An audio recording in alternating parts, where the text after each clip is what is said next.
Hello and welcome to the Alshaqab Equestrian Centre here in Doha, Qatar. It is His Highness the Father Amir's Prix 2026, and it's the fourth and final leg of the start of this part of the Doha Equestrian Tour, and it is Grand Prix Day. I'm joined here by Will Fletcher, of course show jumper, but also analyst and commentator this week. And that, I mean, we've got the arena behind us. It's pretty special, isn't it? It's an absolutely fantastic venue. 5-star place for 5-star show jumping. You can't really get better than this. It's world class. It really is world class. Absolutely. The facilities here are extraordinary. All of the riders have been so lucky to have everything that's been provided here. And it really is something special because at the very start of this first part of the tour, they had an opening ceremony right behind us. Wow, it was something to watch.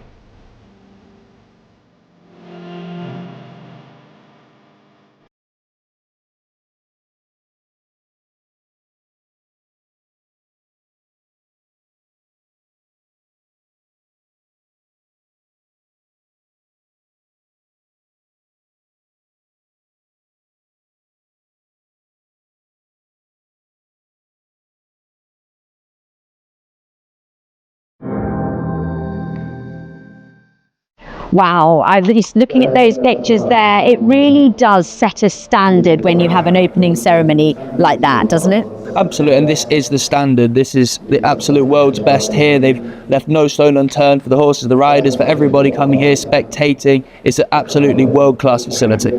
And it is Grand Prix Day for His Highness the Father Amir's Prix 2026, which is a 4-leg tour, the first chapter of the Doha Equestrian Tour, and we learned a little bit more about what that is.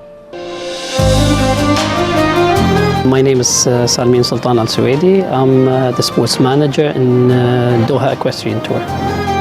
I've been a rider for 22 years, since I was 8 years old. And to be on the ground and managing such an event, 1 4-star and 9 consecutive 5-star events, is something pretty amazing. For the total of the 10 legs we have this year, we have prize money which exceeded 10.5 million euros. Alshaqab and the Qatar Equestrian Federation have been supported by the Qatar Olympic Committee for many years, and so we did a joint committee that supported this great event.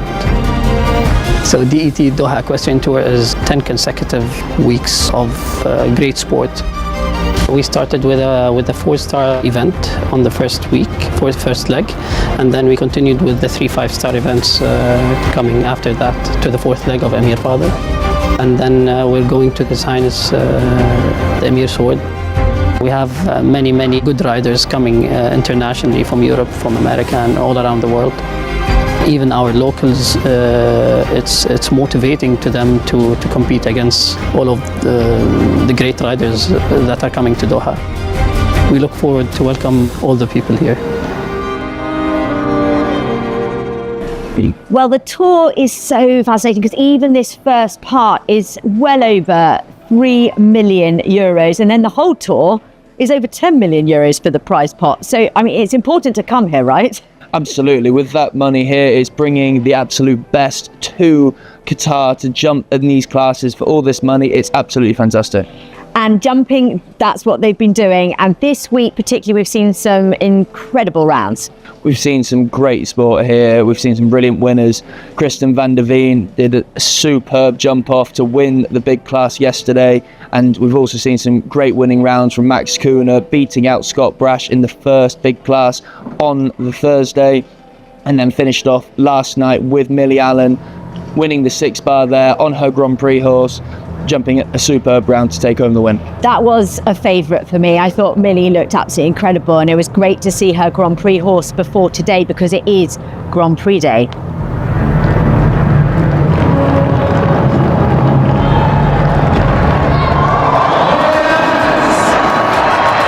Well, wow, that 6-bar really is a special crowd-pleasing competition, and Millie actually joins us here. Millie, thank you so much. Well done. That was incredible last night.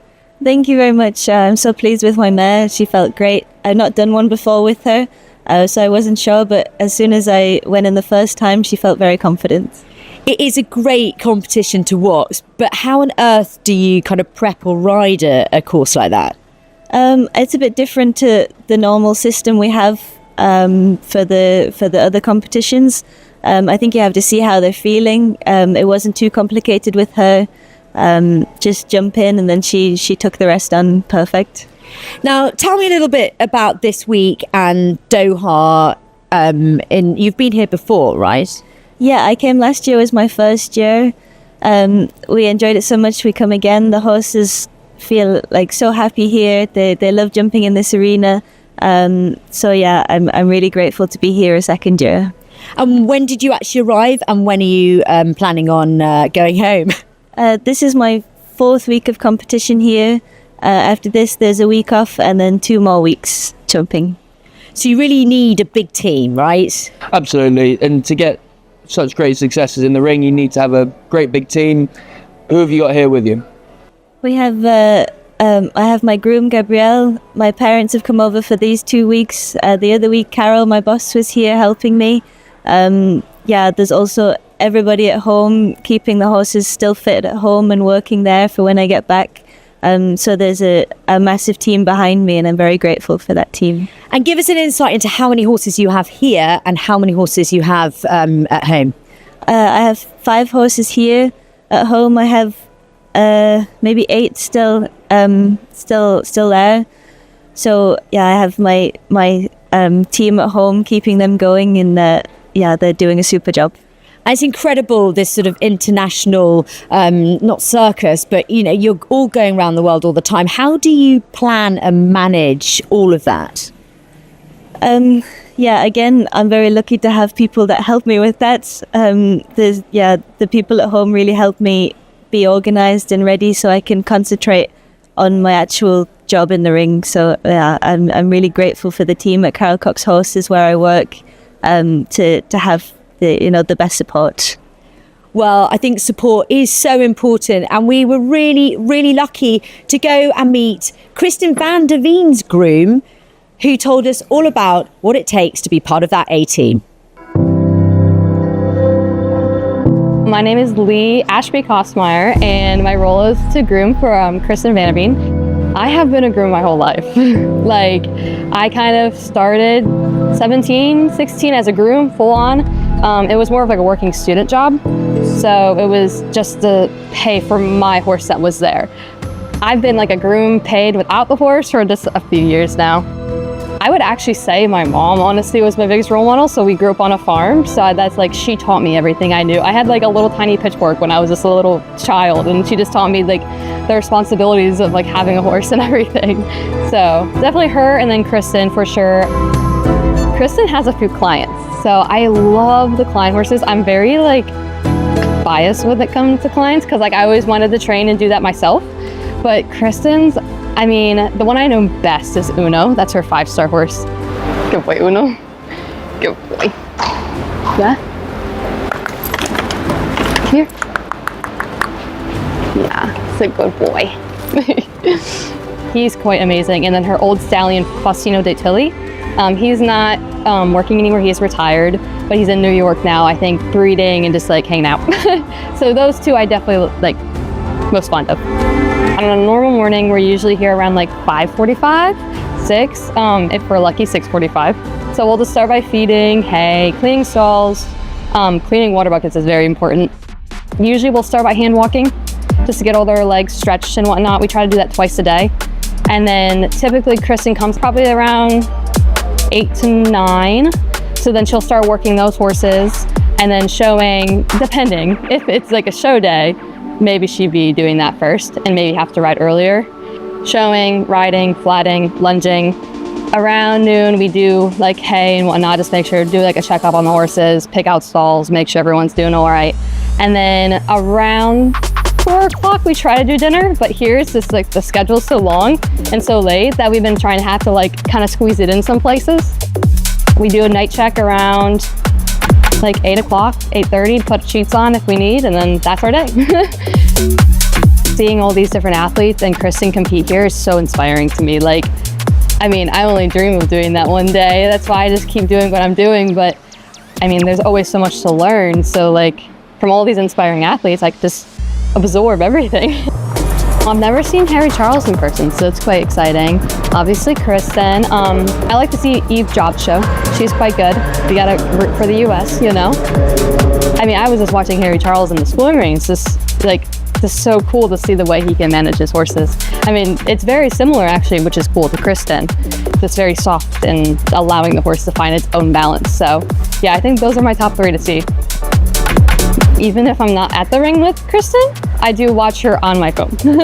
So I watch and clip my horse, but the feeling of when she goes clean, like it is unbelievable. Like if you watch a video of me personally at the ring with her, you can see my legs go up and like all of that stuff. But it's just like, it's almost like you're with her on the horse. Like it's so cool, especially if you know the horses so well.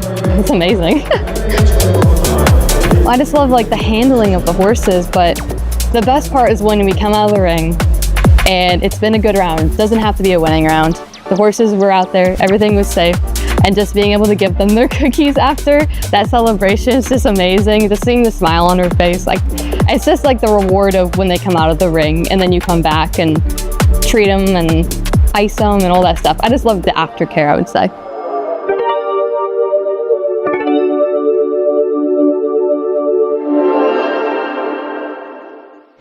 Well, it's incredible to see the team support that the riders get, because there are these huge teams here, and the horses, they are athletes themselves, aren't they?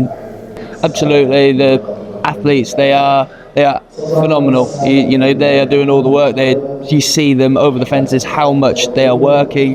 They're incredible, really. And they have all that support with a state-of-the-art vets facility here, nothing sort of left unturned. They have the best of the best. And with the team that goes into the tour, there are some really important people, one of who joins me now, Peter Schumacher, course designer extraordinaire. How's the tour going for you so far? So far it went really well. The last 2 days there were jump-off classes. To be honest, we were a little bit lucky, because when we did the course, everyone said tough course, and in the end there was more clears as expected, but it runs out. Last week in the Grand Prix we had 9 clears, yesterday we had 12. That was fine. It was really nice and all get placed, so I'm lucky, I'm delighted. And building courses, particularly in an arena like that, what is it like for this? You know, it's a large arena. What do you have to think about when you're building these courses? Yeah, this arena is a little bit special. I already said the horses jump amazing, especially in the lights in the evening.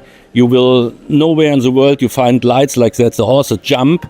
The arena is really big, and you build distance a little bit more open like before. So the horses get really volume in the stride, really, and so you have to think about many things, yes.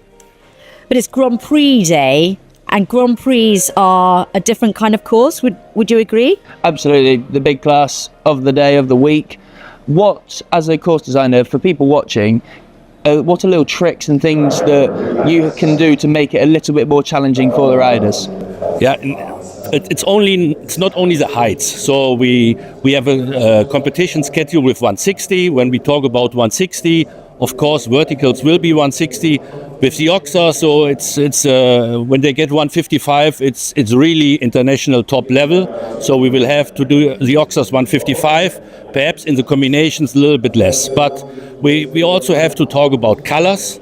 It can make it much more difficult when we use solid colors. Perhaps when you remember last week's Grand Prix, we had going into the double with solid green. We had a solid white blank on top of the middle of the triple combination, and that makes it more easier. Makes it more difficult for the horses to jump.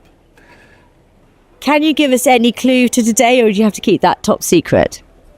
Yeah, of course we will do with the colors. We will have 40 numbers. That's quite a Grand Prix. Normally you have 13. Sometimes when you have big Grand Prix you do 40 numbers.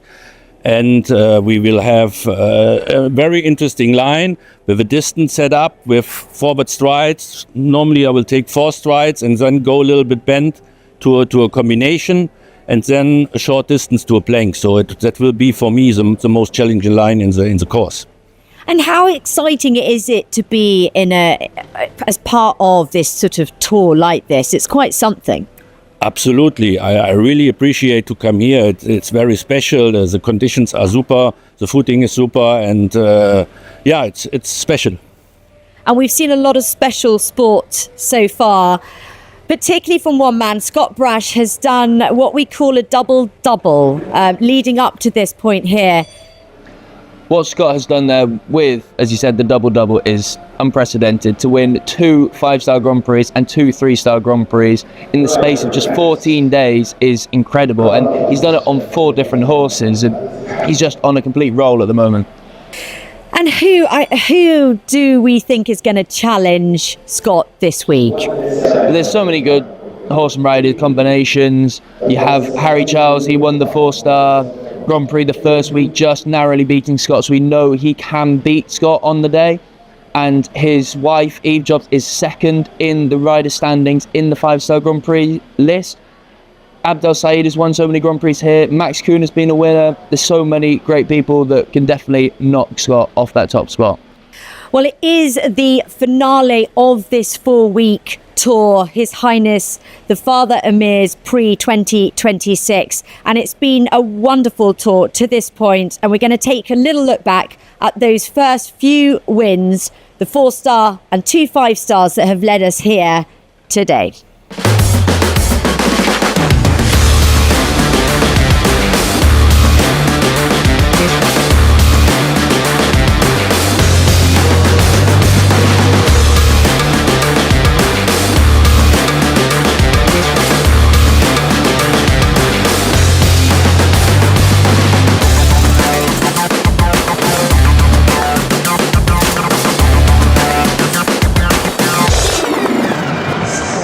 So we've just seen there those winning rounds because they score points for this overall ranking series, the Doha Equestrian Tour.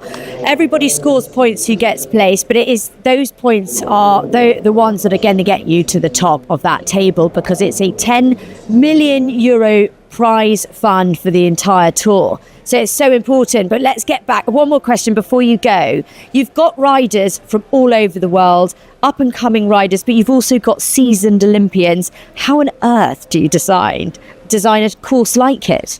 Yeah, that's absolutely right. Because when people ask me what's my job, I say always I have to present nice sport, but challenging sport. And it's easy to go over the limits, but the challenge is to go close to the limits. And how I do it. And first of all, I have to say you have to find a good rhythm. That you have a good start, that the riders come in a good rhythm. And it's always, when you take the big oxers out of the forward distance, it's easier for all the riders.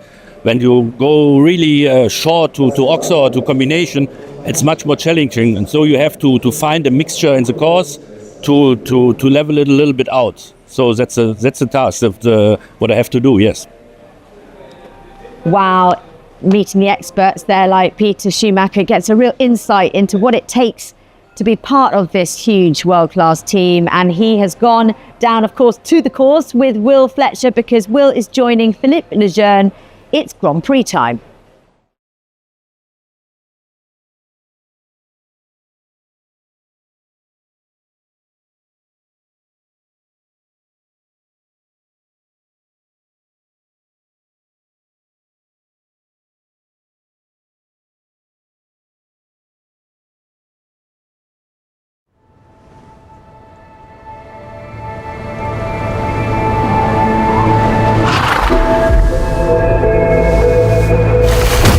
صدح صوت الحوافر وسمعتها الخيل والفرسان،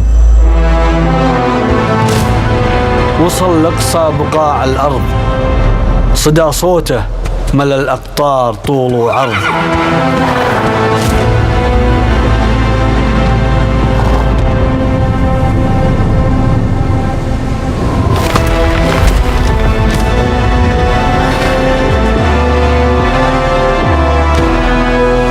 تسابق له من اللهفة بنات الريح، ما تقف لو تسير الريح عكس الريح.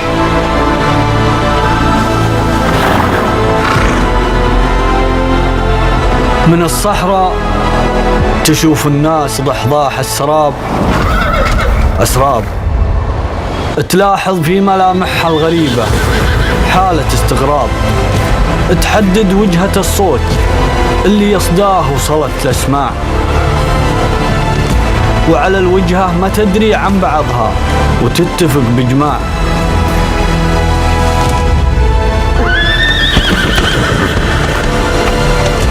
تجي من كل دار وكل صوب،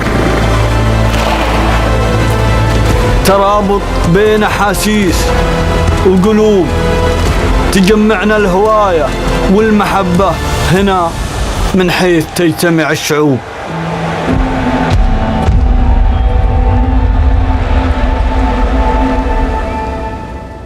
في قلب الدوحة هناك موقع ينطلق فيه علن النظر نحو البحر، جوهرة معمارية صممت خصيصا لمن يسعون خلف التميز كل يوم وكل لحظة. جزيرة الفخامة فيها أسلوب حياة، شقق متميزة ومتنوعة بمساحاتها، من أطول ممشى تجاري مكيف في العالم إلى أطول موقف سيارات تحت الأرض، ومن ملعب الجولف إلى جمال الممشى البحري وإلى روعة الهدوء. جزيرة جيوان، فخامة، تألق. كيف ممكن توصف شعور؟ ما في كلام يوصفه.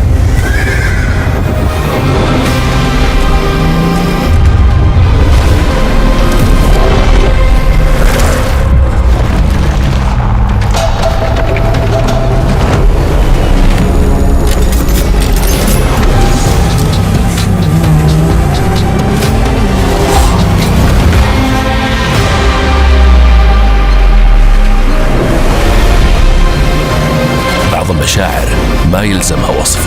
لما تحس بشعور جديد كل اللي عليك تسمح له يقودك. تابعينا في كل مكان عبر قنوات الكاس الرياضية.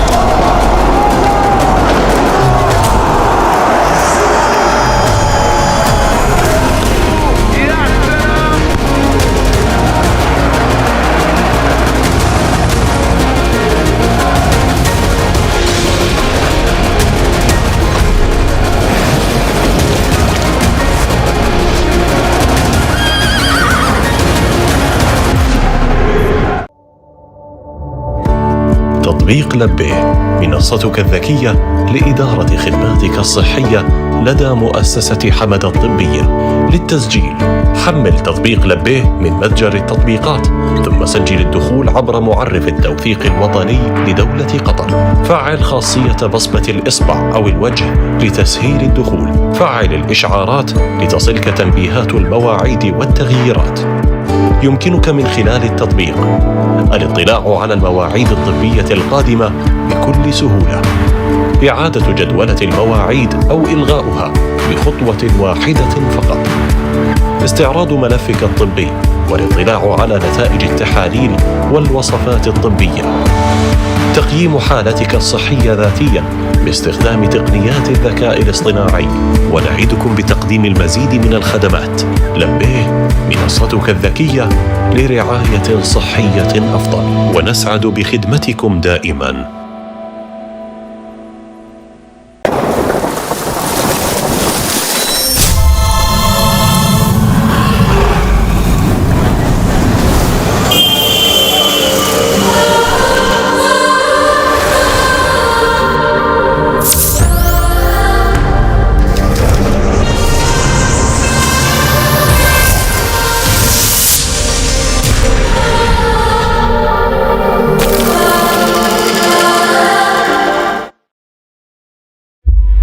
A book, a desk, a teacher. For some, a classroom is a given. But for many around the world, it remains out of reach. Yet, we've always come forward to change that. Education above all is dedicated to making quality education accessible to all.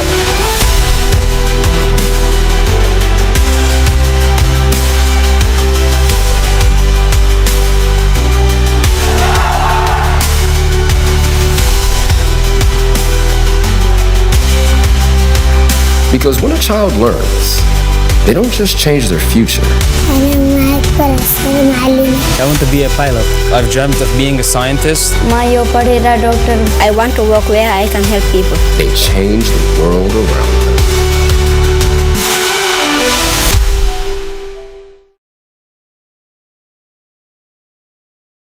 To the arena. We're set for a wonderful afternoon with the challenge set by the international course designer Peter Schumacher from Germany, leading the course design team. This competition with one jump off, 3-star jumping time limit. Correction, time allowed is 77 seconds in the first round. Joining me in the commentary box, Will Fletcher, British show jumper. Will, you have been down there, you've walked it, you've talked to some of the riders. What are the challenges that lie ahead? It's a very good course set by Peter Schumacher. Big class, big jumps, and there's definitely a very tricky line across the middle, in the middle of the course. The triple combination, 2 very gappy verticals going in and going out, and then 6 strides down to a very big oxer with plenty of space. It's going to be a very hard one for the horses to jump. We're so looking forward to it, and the first one is ready to get us underway. 54 entered into it. The winner will walk away with approximately €35,000. Wouldn't be a bad day at the office walking away with that. Well, the first to tackle this track, we go to one of the European contingent, and in fact to Denmark. This stallion by messenger, it's Menconvio PS, and riding this is one of the top talents, young talents at that, to come out of Denmark. Caroline Riehoff Patterson.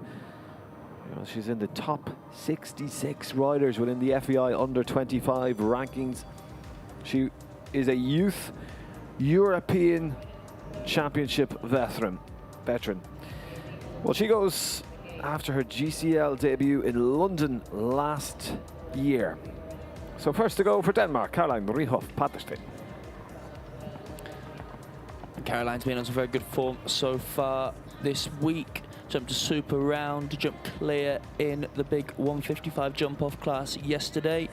This horse also picking up a placing in the ranking class and only jumping clear so far this week. But unfortunately that comes to an end with an early fault at number 2 to come round to the line that goes 3 to 4. A little bit of an outside 6 there.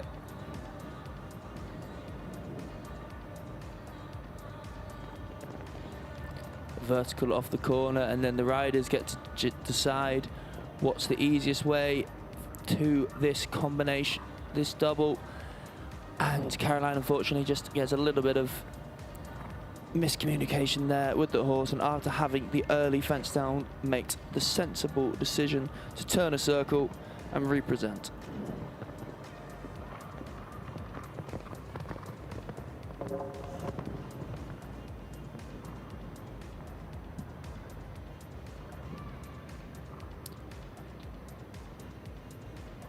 Well, no easy task going first, especially in a setting like this, in a 5-star venue, but this 3-star jumping, what a wonderful way for some of these riders to be in this magnificent setting.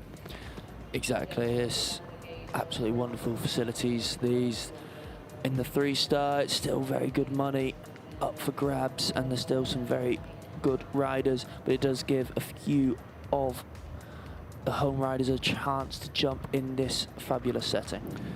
Well, over the time allowed there with the refusal. It's 21 for time and 12 for jumping. That's a total of 33 for Caroline Riehoff Patterson and Menconvio PS, Denmark. Really promising rider. We'll be looking to the future to keep an eye on her career as she continues to grow from strength to strength. A height of 1.50 meters here this afternoon, with the next ready to go. Was 4th in the 1-star jumping here this week, looking to continue with that success, but a step up here in the 3-star jumping for Salam Ghafour, just aged 21 years old. He rides J-Star, the 5th Barrel Hof, and certainly another one going from the transition from youth to senior. And the Ruwa Riding Centre in Egypt has played a big part in his training, but Will, this morning, well, this afternoon, it's 2 down so far. Yeah, it's a bit of a step up here for Salim. Great to get experience in these big rings, as we said.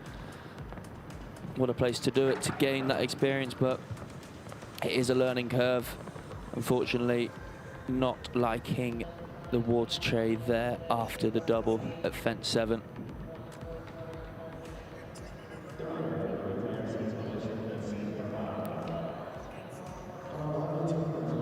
Well, the ground jury was under the assumption that he was retired. He's now stuck his hand up and waving to indicate, no, I will go.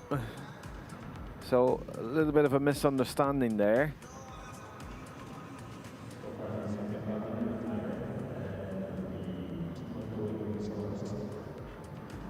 So he's going to reapproach fence number 7. And continue his round.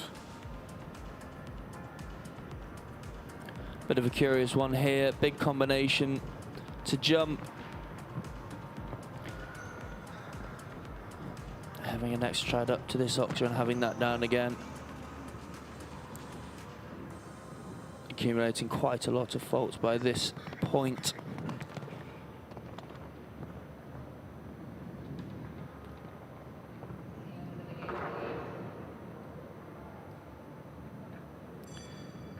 Well, the second refusal there, so that will be elimination. Salam Ghafour, Egypt, J-Star, the 5th Brilliant Hof. Is probably not quite ready for the 3-star Grand Prix after the success of the 1-star this week. But good, again, to get that experience here. Yeah, a little bit of a shame there. It's not worked out for him at all today. Time to go back to the drawing board. And so the grand jury very much making it known that he is eliminated, as we need to move on in this 3-star Grand Prix. We go to another young rider, rising star of Switzerland. She's just aged 21 and now based in Denmark. Magical tactician. She really gets to know the deep focus of horses that she rides, and she was nominated for the FEI Rising Star Award last year. And following that breakthrough into the Swiss senior squad with her participation of the European Championships last year in La Coruña. It's Geraldine Throman and B Golden Lynx, Switzerland. Yeah, Geraldine has jumped some very good rounds over the past few years, really stepping up into that top 5-star level of the sport, but this time in the 3-star Grand Prix on BE Golden Lynx, a horse that Georgia Tane so brilliantly jumped a double clear in the Aachen Nations Cup before Geraldine took on the ride last year. Really nice start, no problems for her. Now coming up to this tricky line with the combination, followed by that big octa, really nicely through the combination. Slight rub at the octa, but carry on going. It'll be interesting to see where the time is. To me, she looks okay, but hasn't been at a huge pace. Just has a real look at that fence, at fence 12. A fortunate refusal there, what was looking really good round. A little bit of a longer fall, and the horse just looked at the filler. Really uncharacteristic from this one. And represents and has it down. Obviously it didn't take much of a liking to that jump. A real shame there for what started out as a very promising round. Yeah, it's quite a long way around this course, and it's in the final half or final section of it that Geraldine Stroman with B Golden Links picks up 8 falls, 24 for time in total, in the time of 100.04. That was a real shame from Geraldine. As we said, very uncharacteristic, but jumped a very good round up till then. Well, we remain with the European riders. So many of them are joining us in Qatar for this 10-week Doha Equestrian Tour. As they embrace the sunshine, they enjoy the exquisite hospitality, and more importantly, they are enjoying themselves outside here in the Longines Arena on a fabulously built course, with the next one going for Spain. This is Sierra Martinez Cuyet and riding Cohiba. And one young lady rider to another, an up-and-coming star in the Spanish show jumping. Sarah been on some good form, had a really good round in the last class. I was just having a little look at fence 4 there. But so far, nice and smooth.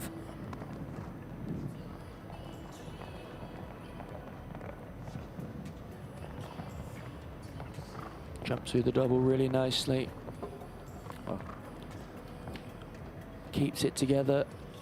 Coming round to this combination.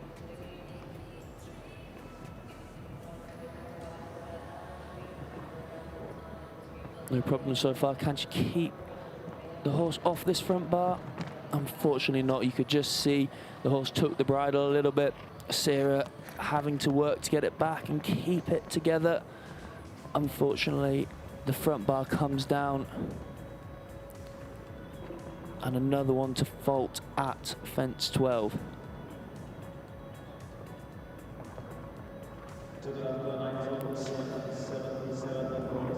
So then a total of 9 as Sierra Martinez Cuyet has also exceeded the time allowed there of 77 seconds by just under a half a second.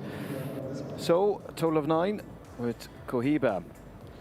Now 3 uninterrupted rounds is what the ground jury in consultation with the course designer has before they are able to consider adjusting that time allowed. What do you think of it so far in terms of the time element, Will? It's hard to say, as they've had a couple of circles, but I thought Sarah was on a good pace there. The horse looked quite quick moving.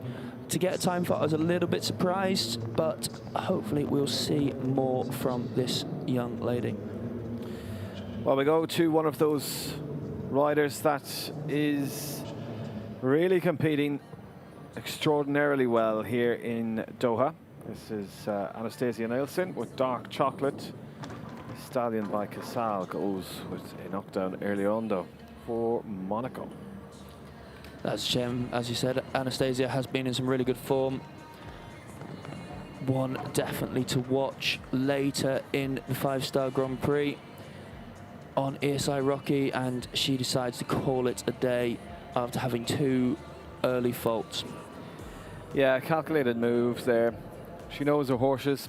She knows that it's been quite a 4-week period here of His Highness the Father Amir's Prix 2026. Sometimes that can be the hardest call to make, but the riders themselves will know that retiring is when they have that feel while on the course. Well, you have an early fence down on an experienced horse. If you have an early fence down sometimes on one that's just stepping up to the level, you can give them a nice round, maybe not think about the time too much and really let them learn. But this one is 12 years old, jumped some really big classes. She knows there's no point wasting around when she's got so many more great weeks of competition coming up in this tour. Well, we go now to Australia's #1 rider. She's very tactfully masterful, and right now she's indicating, she's raised her hand there, she stopped the clock, but now she's heading off. She's a 2-time LGCT champion.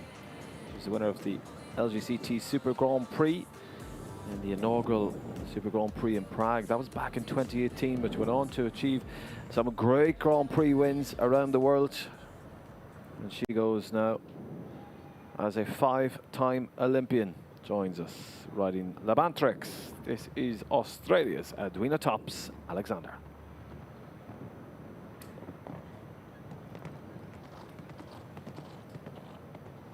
This has been lightly competed this week in preparation for this class.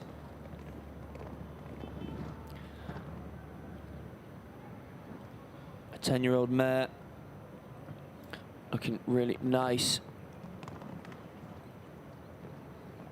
currently as she approaches the first double. Really clean through there. Slight rub at the water tray.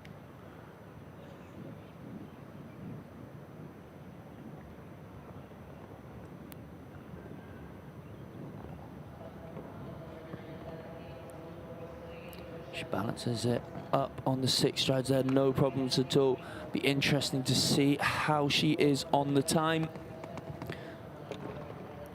A bit lucky there, just touch the back butt. The back legs touch the vertical. Another one having a little spook, has a reel. That fence is causing all sorts of problems so far in this course.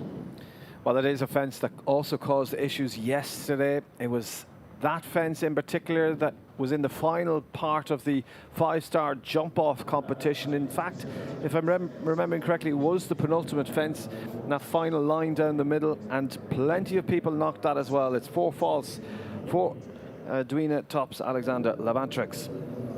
Absolutely, but it is strange to see so many experienced horses taking a real disliking to that fence.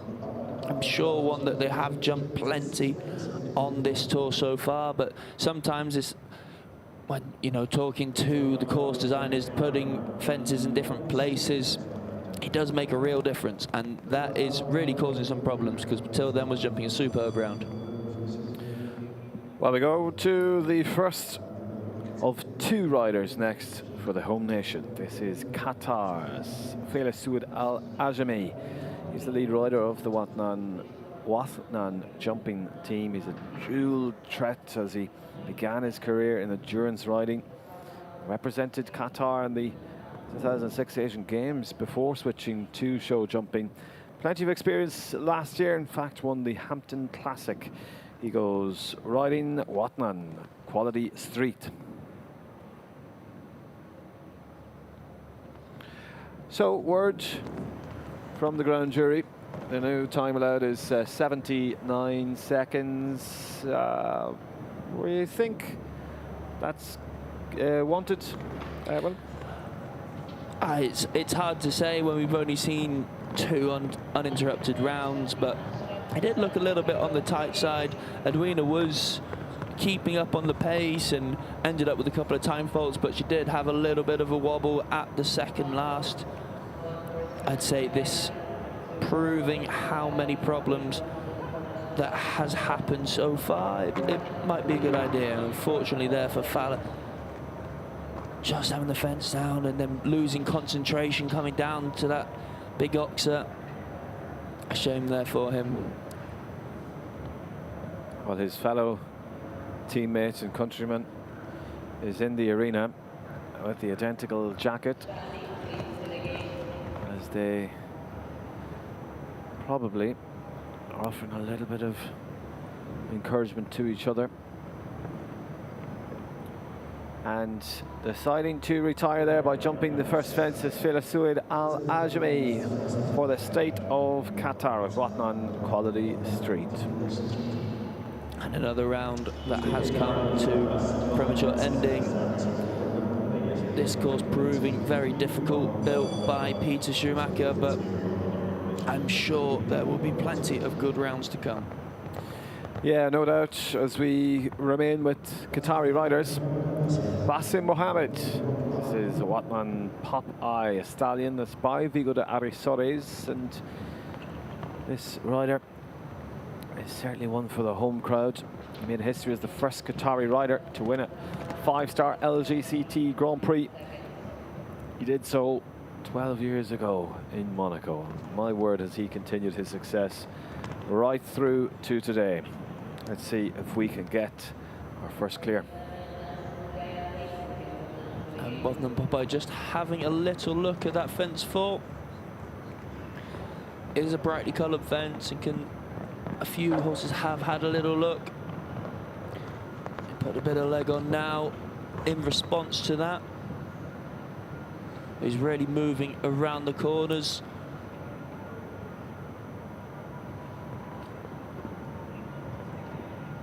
Jumping through the combination very well, no problems at all for Bassam.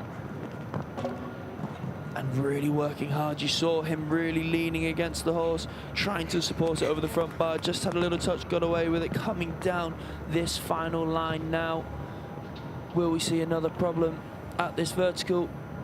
Not at all for Bassam. It could be the first. Will it be for Qatar? People are clapping. And it's over the new time allowed by a quarter of a second, 79.24. He gave it everything he had. He kept them all up. But even with the additional 2 seconds added onto that time allowed, Bassam Mohammed gets caught out. And what a shame for Bassam Mohammed. It was a brilliant round. He worked really hard. He responded to everything the horse did so well, and it's just that time fault there. Only a very slight part of a second over, but he'd be disappointed with that one. Well, we want clear rounds, and we need at least 2 to create a jump off.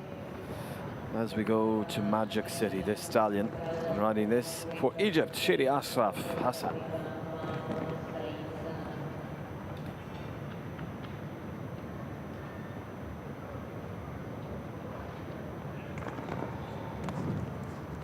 Good start over the first 5 jumps here. Little rattle going in and doesn't get away with that coming out. 4 faults to score already. He's just going to have to keep this horse up together and balance through this combination.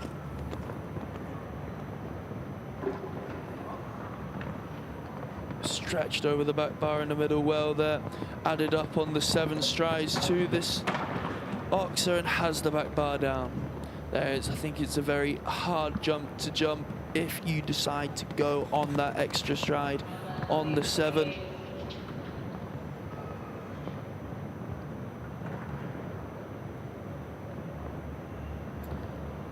Well, also over the time allowed now as he comes home. It's 2 down, so 8 jumping, and then 13 for time. Correction, 4 jumping and 13 for time is 21, and the time there is 91.48. It's Magic City. Shady Ashraf Hassan, Egypt. I think Shady will be happy enough with that one. 2 down, a big step up to jump at this level for him. 2 down, yes, he took his time around the corners in places and accumulated a few time faults, but overall a very solid round. We're turning to, in fact, it is the first of the Jordanian riders. This is Nasso Kiali.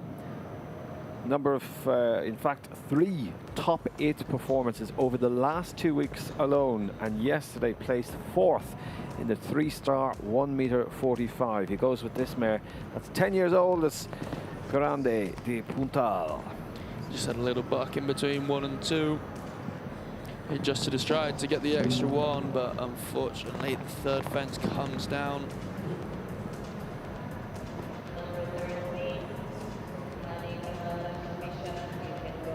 Unfortunate early fence there. Just going to have to use this round now to give the horse experience and give it a good time around. Actually jumping a really well down that line with no problems at all.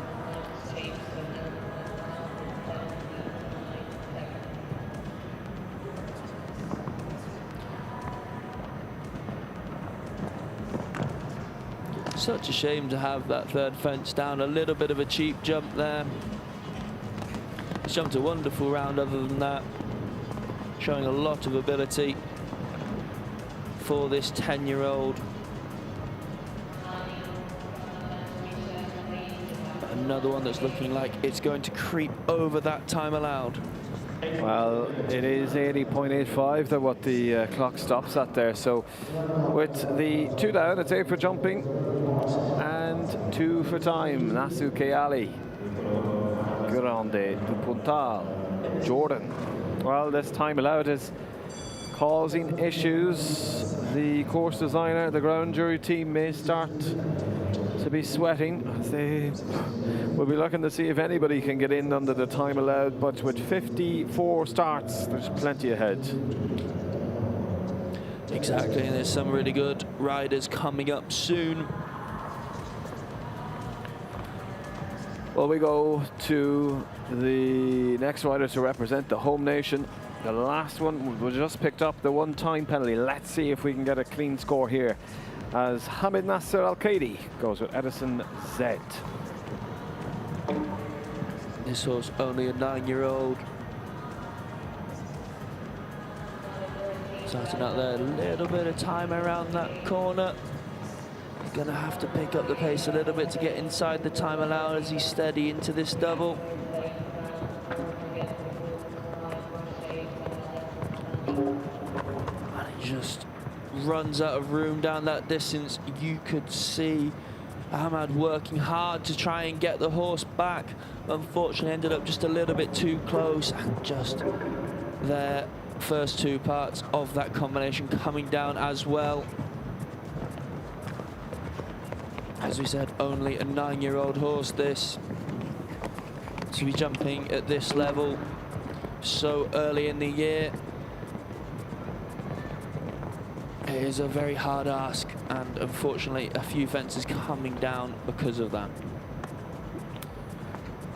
Well, we're now into time as Hamid Nasser Al-Qaidi completes the round, and 4 time penalties along with the 16 for jumping. 82.55 with Edison Z, the state of Qatar.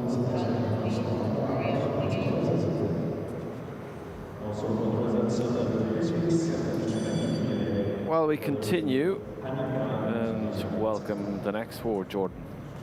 This is Hani Kamal Rajibashat. Still looking for the first clear. At the halfway point, we will take a break. That's after number 28 goes. 44 remaining. Sit back, relax, and enjoy this afternoon of sport here in Doha. Or hello, wherever you are watching around the world. Hani Kamal Rajibashat goes with Shamai Duboulay. Scaling that's already over, approaching fence number 3, and so far it was good. Knocked down there. Yeah, unfortunately with this again, a step up to this level. This is a big course, as we have seen, with no clear rounds so far. Just the solitary 1 time fun. That is a little bit of a long stride into that double. The horse as well to react. Keeps going on the 5 and clears it. Wide round the corner into this combination. Needs to keep it together.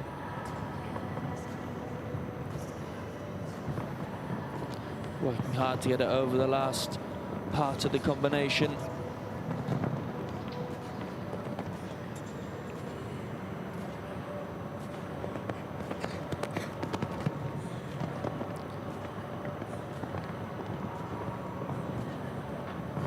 Jumping a really nice round so far. That's such a shame for that early fence down, but he is over the time. A little bit of a big one to the last. Well, a big cheer goes up, and he is very, very pleased with that performance. Hani Kamal Rajibashat, a total of 1084.20 with Shamadou Palais. He is absolutely thrilled, but as you say, he's stepping up to this level. Yeah, you can visibly see he's delighted with his performance. In fact, he's nearly doing a lap of honour around the arena. He is absolutely over the moon with his performance.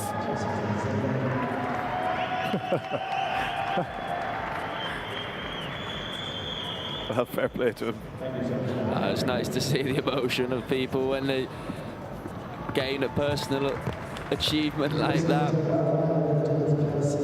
Not sure how Khaled will be feeling with the cheering as he's going towards fence one. Well, maybe he thinks it's for him. It's a bit of encouragement.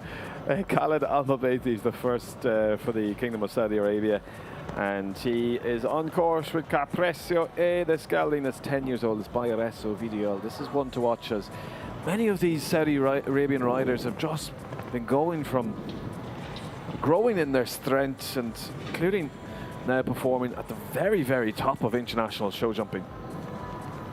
Absolutely, as you said, they have a very strong team available to them, the Saudi Arabian team.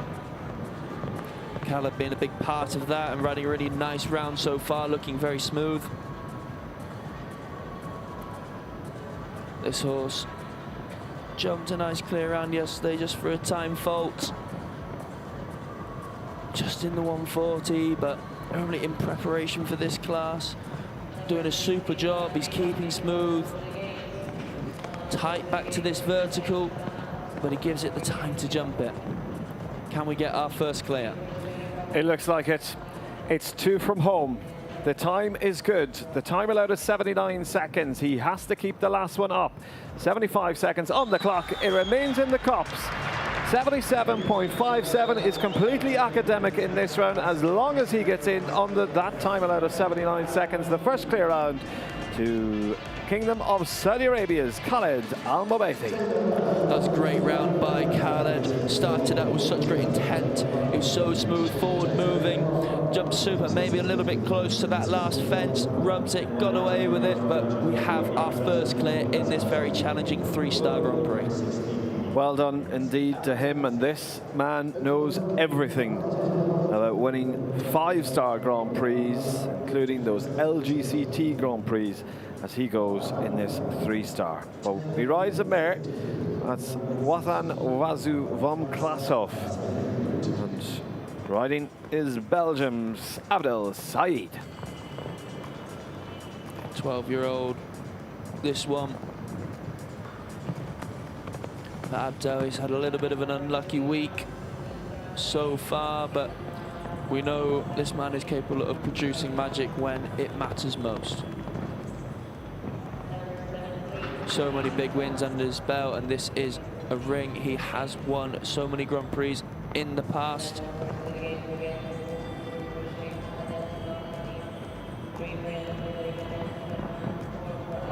Really smooth into the double there. This horse gave it a foot and jumped the water tray, no bother at all. Makes a little bit of a peculiar line coming round to the combination. Looks like he was gonna go inside and then decided against it.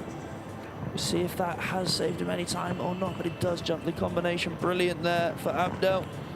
Well, we're now approaching 60 seconds, so he only has 19 seconds to get home. I think it'll be close, but I'm sure Abdel will make sure he pushes to the last. Another one to look at that vertical gets away, but it keeps him wide around to the last. He is going to be very tight on time. We need another clear. It's so tight, but it's almost a third of a second over the time allowed of 79 seconds. Abdel Said is entirely frustrated and disappointed with that. That is such a great round jumping, but ever so slightly the same as Bassam Mohammed. Abdel Said incurs one-time penalty. The horse jumped absolutely fantastic. Abdel, I personally think, will be a little bit disappointed with himself there.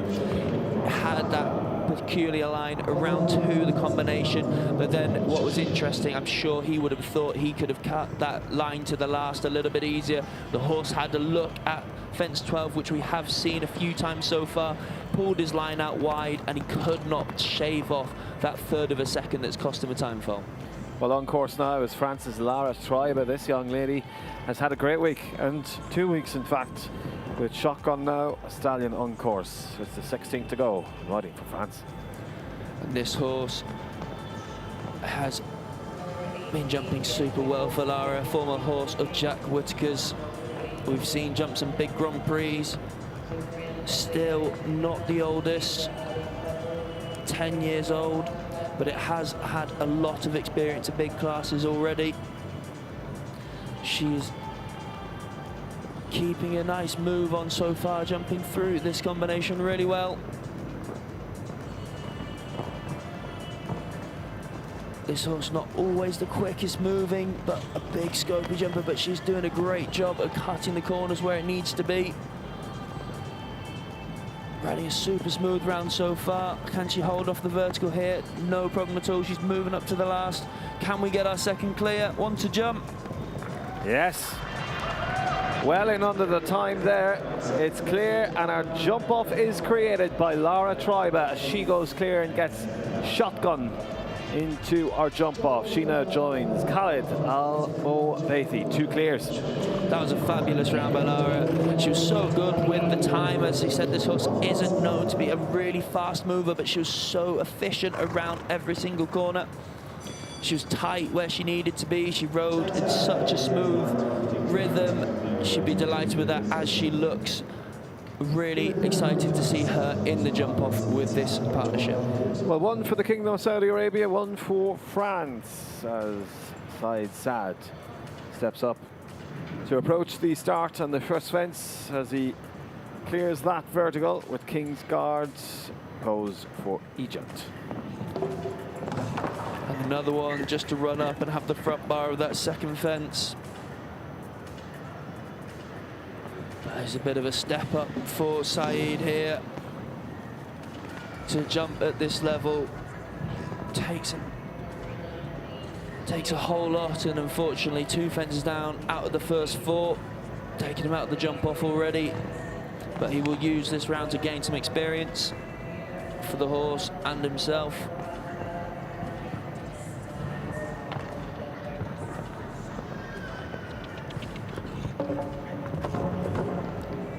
But just not going to plan today.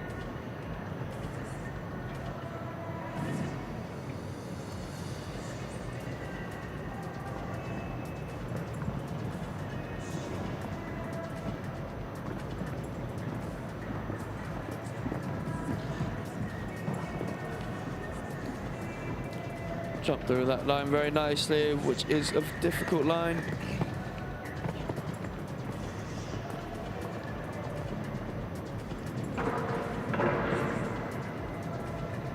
Well, also into the time. It's a steady round there, well into time as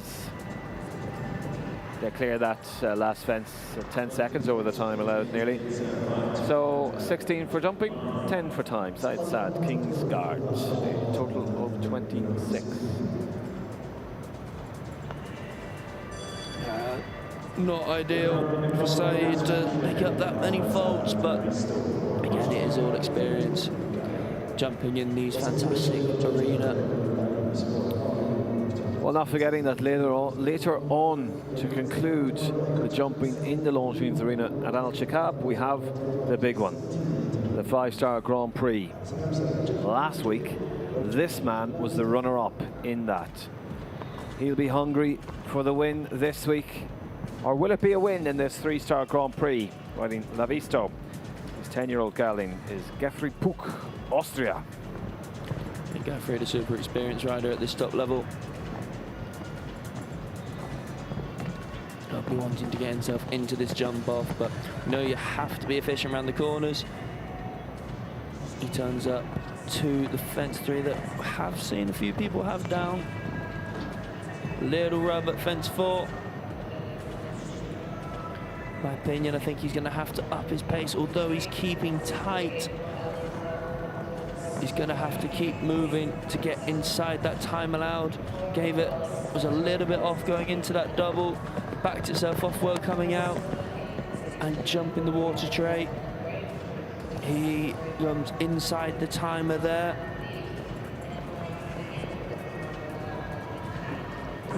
Unfortunately, just jumps in a little bit too quick. made up too much ground, got underneath the front bar, had it down as it did again at fence 9. Unfortunately, it's all unravelling a fraction here for Gerfried. He decides to call it a day. Yeah, he's raised his hand or indicated to the grand jury there that he is going to retire. Gerfried Puch there with La Visto. So at the moment, just the 2 clear rounds. We have 37 remaining.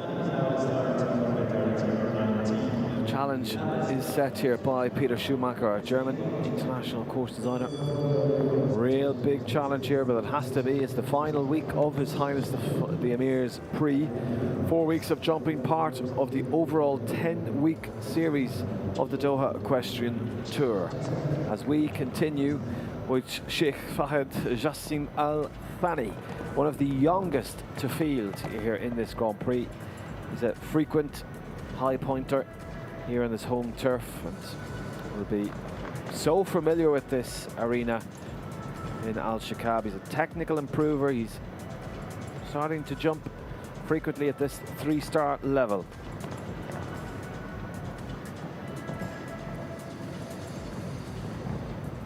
A little bit close in there. The horse does really well to make amends for that. Still clear at the halfway stage.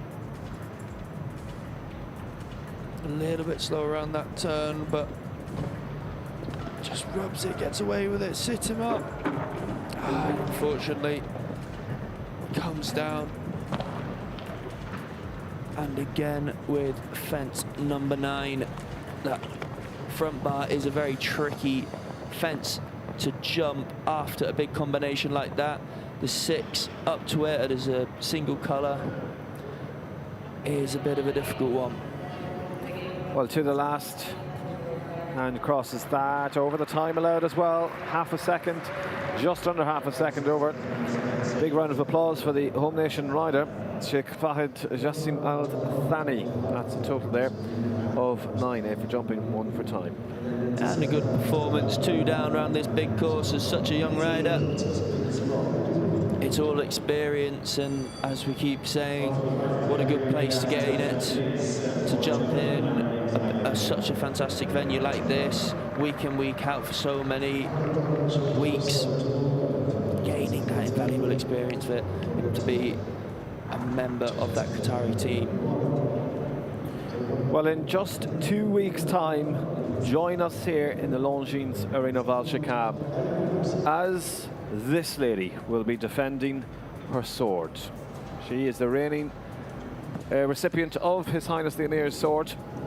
Jana Frederica Meyer Zimmermann rides Iron Dame's high level. This 11-year-old mare. She's very rhythmic, very light-handed, and a real lady, as she has that distinctive prefix Iron Dames and a really high-level competitor now. Yeah, no, has been such a good competitor for a while now. Really competitive. She was super performance yesterday in that big 155 jump-off class, picking up a 4th place. She's really working over this water straight, and it pays off. Another one's come inside that time as she's just organised a little bit. I think she might be a bit touch and go on the timing, really stretched in there. She's really working hard, still clear. Bit of a hairy moment, but still clear. She's going to have to really keep moving to get inside that time. She's working hard.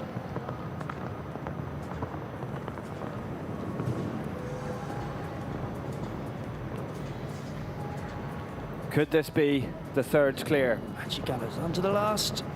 She was so lucky coming out of the triple combination. It rolled back and forth, but most importantly, it remained in the cups. And Jana Frederica Meyer-Zimmermann, by the skin of her teeth, with Eindham's high level, is through to the jump off, clear round number 3. That is very lucky. That was maybe a little bit lucky or good riding there for Jana Frederic. It was definitely a little bit uncomfortable for her in the middle of that combination. Her heart would have been in her mouth there for a minute, but she recovered really well, made sure the horse got the confidence from her and came home with that clear round.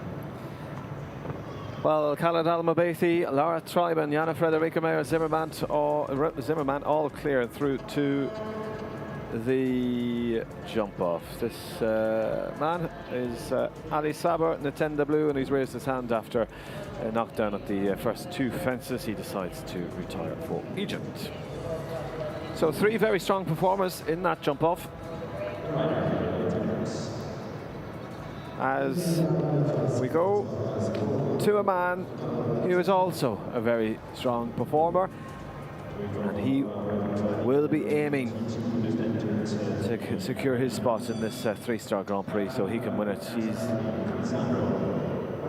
so determined and so focused on winning here in Alshaqab as he goes with Quasiandro, an Olympian for the Kingdom of Saudi Arabia. We go to Abdullah Al-Shabatli.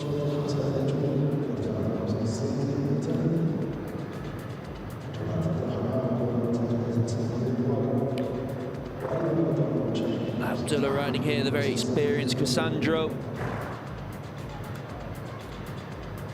A horse in his former years, part of the British team.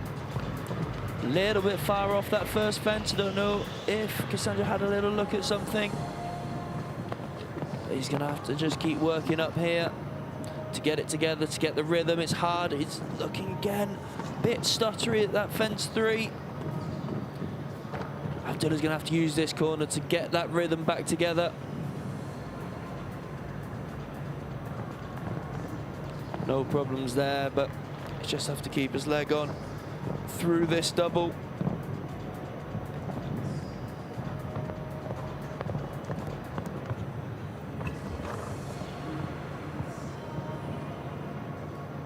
How is he going to approach this combination? It has been a little bit stuttery so far, but Abdullah has a lot of strength there, pushes it over the back bar and then protects it for the vertical, keeps it together and wheels it over the back bar. He should be okay for time. Very tight back to that vertical, little touch. Are we going to see another clear? It's good. Is it good enough? See the determination and focus on his face as he jumps over that last fence. He's clear. No issues with time as Abdullah Al-Shabatli is clear and through to the jump off with Quasandro. Second clear for the Kingdom of Saudi Arabia. And he did well there, Abdullah. It wasn't the best of starts, 2 around. He used all his strength he had to keep the horse together. Ended up finishing up very well. And a man we know loves to go fast in a jump off. He'll be very pleased to be coming back a little bit later. But such a big field, but also a talented field here with out of the 54 starts. Not forgetting the prize fund here, €106,000. The winner will walk away with 35,000 of that. But for now, our concentration will be in the remaining riders. Will it be this Qatari rider that secures a spot in that jump off for the home crowd here? Faraz Saad Al-Kathani rides Comme du Rouet Z. Oh, a little bit of a mishap there, a bit close. Horse went a bit high, took that back bar with it. Oh, I'm very close to that vertical again. He's going to have to really up the momentum coming into this double. And maybe a little bit too much and a bit far off. Not quite gone to plan so far.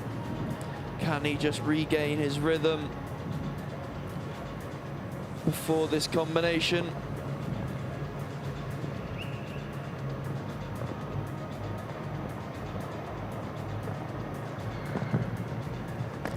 Jumping very well over that octa there.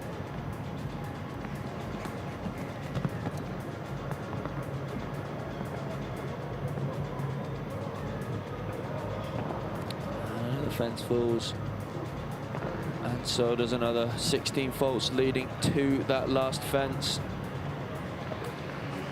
Goes over just in under the time allowed. In fact, it's 200th of a second in under 79 seconds. So Farisad Al-Kathani for Qatar come away with 16 for jumping. Some of these Qatari riders are based here in Alshaqab. In fact, that stallion was owned by Alshaqab.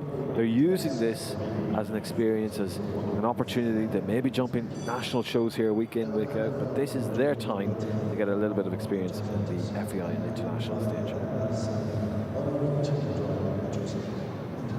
Next, the pressure is on, not just for Ollie Fletcher, but also the pressure in the box is up as Will watches his brother now. This is a rider with 8 top 10 performances over the last 2 weeks alone. And yesterday he won the 3-star 2-phase 1m30. Goes with KASS. For Great Britain, Ollie Fletcher. This horse a winner as well. Already on this tour, won the 2-star Grand Prix the first week here. Had a lovely double clear last week in this 3-star Grand Prix.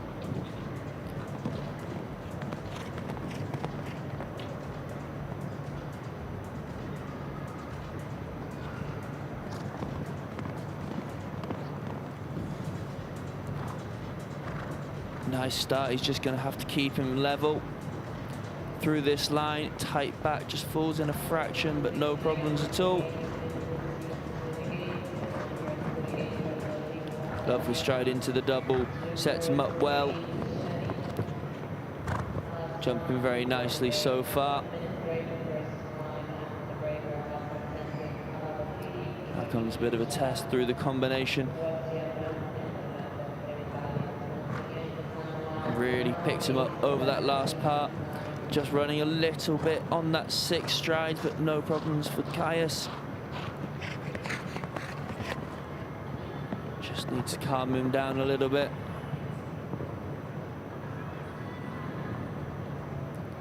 Pretty good so far. Well, I'll let you have a breath as he jumps over the final fence. It's good, it's great. He's pleased as he pets. KASS, Ollie Fletcher secures his spot in the jump off. That's great. Great to see. Shockingly enough, very happy for him to be in the jump off here. They did a really good performance in this class last week, and following up its form. KASS has been in some really good form, and Ollie there in the jump off. I'm hoping he gives it a right good go. Would be lovely to see him on that podium. Well, good odds, as that makes the 5th rider to get through to the jump off, and the first for Great Britain to see if she will also join in the lineup in the jump off. A very talented young lady, and my word, what a night she had last night as she won the 6-bar challenge at a height of 1m90. Rabana Oblinski N and Millie Allen. And a fellow British competitor following in. Millie has been so successful on this tour. Last year as well, picked up so many great places, so many wins. She's a super competitive rider. Been to so many Europeans, winning so many medals.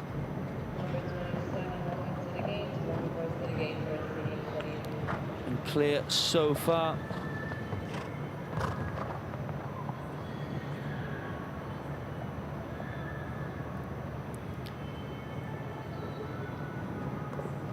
Really held it off into that combination.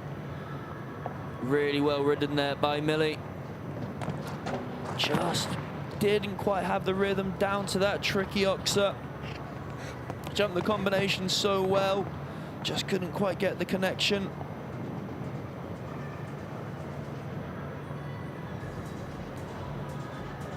Shame there for Millie. Has jumped a very good round just for that unlucky 4 faults. 77.68 is what the clock stops for Great Britain's Millie Allen, Rabana Oblinski, and just the 4 faults here this afternoon. It's a difficult course, there's lots of turns, there's lots of challenges. We're sitting in around about the right number now. 5. 5 now clear out of a very strong field.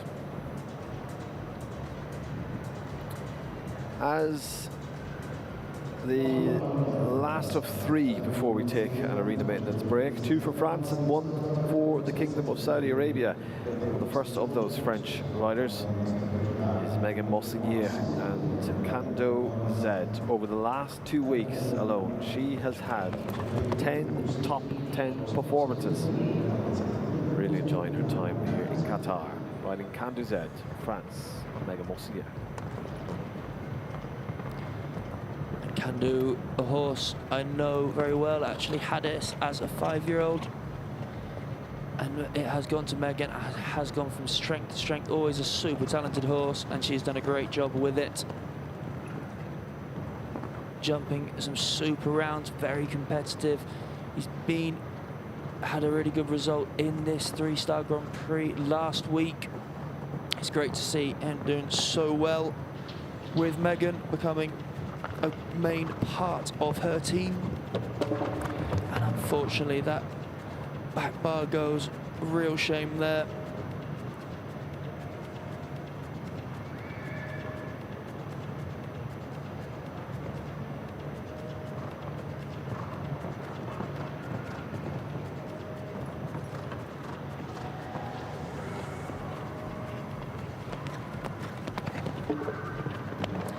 That's an unfortunate fence down at that vertical. A little bit uncharacteristic, that one. It's just not been her day today. Usually so competitive and so consistent. A shame to see a few fences falling there. That is a real disappointment. Well, 12 faults in 77.27 for Megan Mossinier and Kando Zed.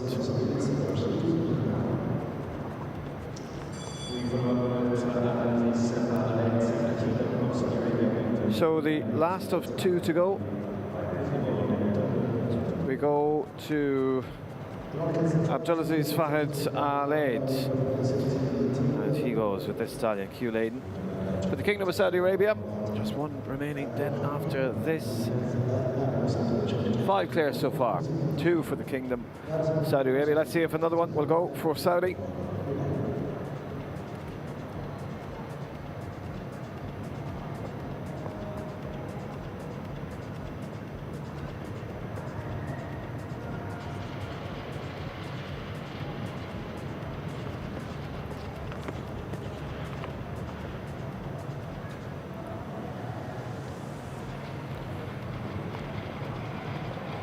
Certainly quite a nimble looking stallion.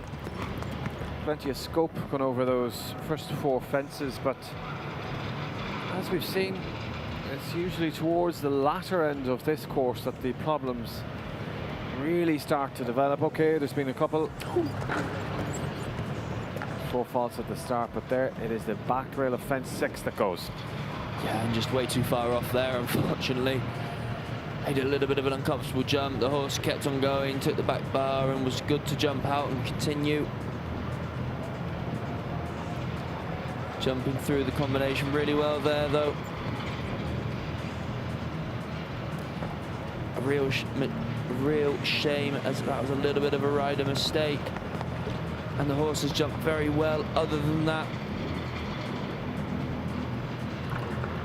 Unfortunately just lost a little bit of rhythm down that line.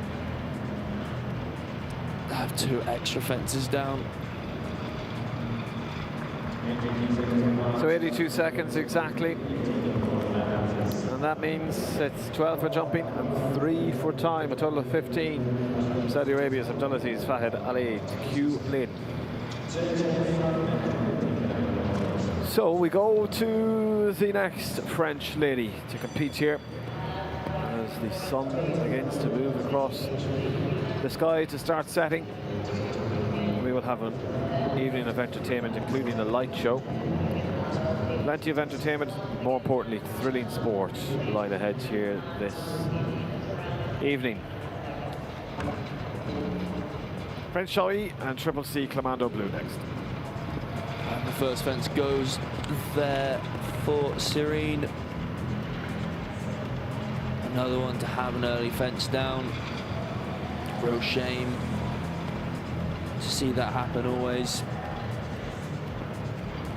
Has a long way round to go after that.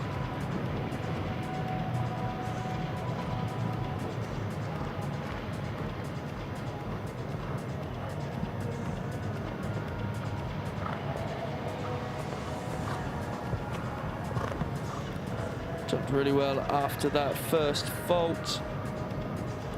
A little bit slow, but obviously no problem at all after you have the first fence down. Just wanting to make sure the horse gets a good experience, but unfortunately another fence comes down there. It is proving very tricky, that boxer. And just another one down and unraveling a fraction there. And it is very hard to keep your concentration once you have that first fence down. Well, deciding to retire then is Soin Shaif and Triple T Commando for France. That's the first half of round number 1 of this 3-star Grand Prix. We will be back with you in just under 7 minutes for the second half coming up next.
My name's Mark Sinnott.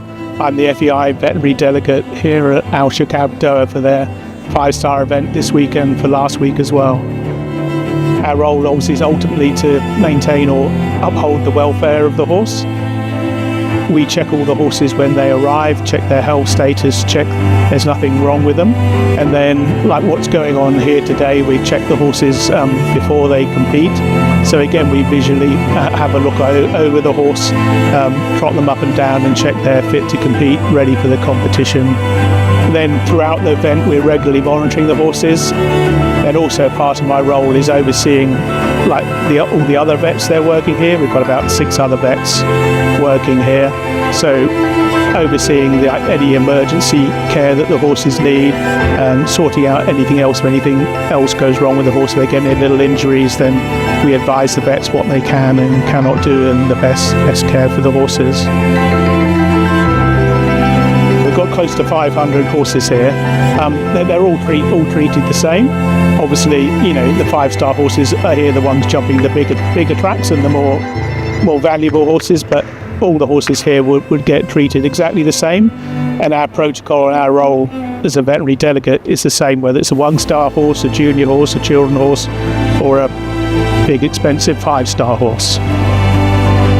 And even if we're looking at dressage horses as well as jumping horses, the role of the veterinary delegate is still, it's pretty much the same between the disciplines.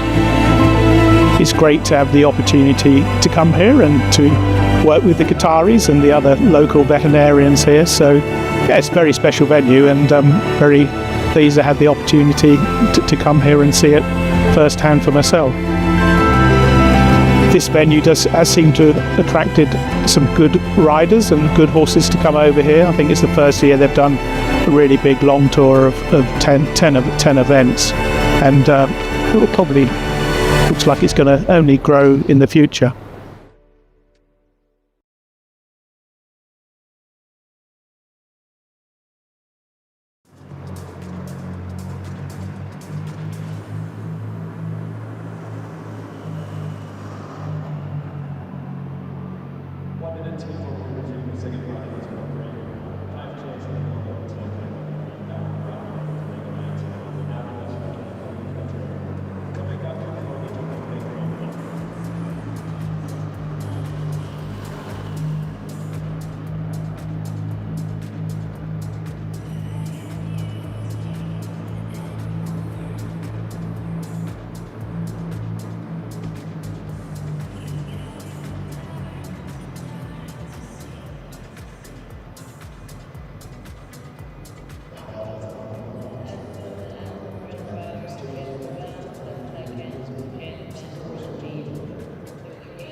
Welcome back to the second half of the first round here of the 3-star Grand Prix, the Longines Arena of Alshaqab. This is part of His Highness the Emir's Prix of 2026.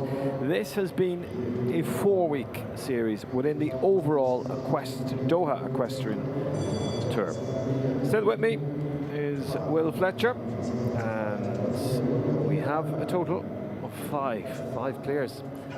One of those is his brother Ollie, along with Abdullah Al-Shabatli, Yana Frederica Meyer, Zimmerman, Lard Treiber and Khalid Al-Mabeti. The restart is off with a very quick and determined pace right from the get-go. Is Turkey's Hassan Center. He is one of the leading riders for Turkey, a member of the Istanbul Warriors, part of that GCL team. And he goes riding Conti van Hof. Hassan had a good result earlier in the day, a nice 5th place in the early 150 ranking class. Now a 3-star Grand Prix. This horse is looking particularly keen, but jumped a very nice clear round yesterday. Just having to work to get the horse on the correct leg. A little bit disunited into the combination. but no problems at all. Not the most conventional of jumping styles, but very careful in its own right, jumping super.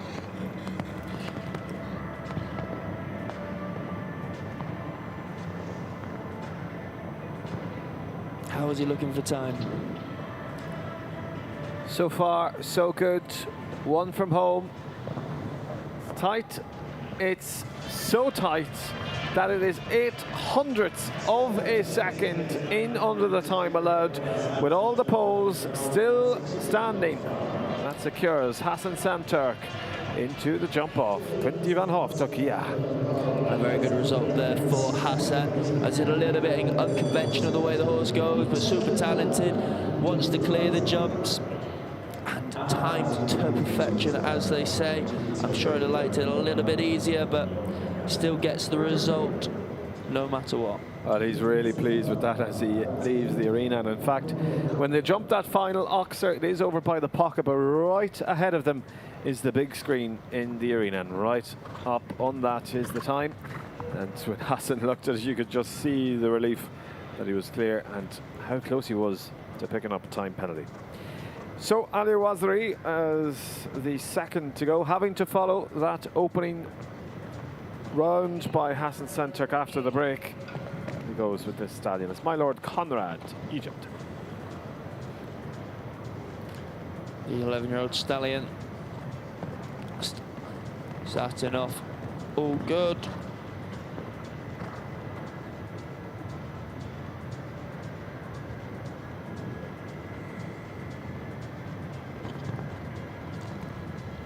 Not particularly moving just yet. And unfortunately, not the best of strides into that double, meaning a refusal for Allah. Represents there much better from the Egyptian rider, but unfortunately doesn't quite get the horse back enough for the oxer there and just runs into the front bar. And just not having the right rhythm. So 2 refusals there, and that means elimination for Al Waziri and My Lord Conrad, Egypt. You see there, going into that oxer. As another knockdown there, that water tray. Hasn't caused too many issues, that water tray, in fact. Not so far, but it is a big jump into the in-gate there. And the screen, sometimes the horses can take their eye off it a little bit, but I think today, just not the best of performances from its rider. Well, next the rider that made his Olympic debut back in 2004 in the Athens Games when he was just 22 years old. Now he is a 4-time Olympian, a Jordanian national hero. Definitely defined by a certain movement as he rides, with a real connection and partnership with his horses. This time he goes with a Zanga side to gelding. It's El Nino Bullseye. This is Ibrahim Hani Bisharat for Jordan.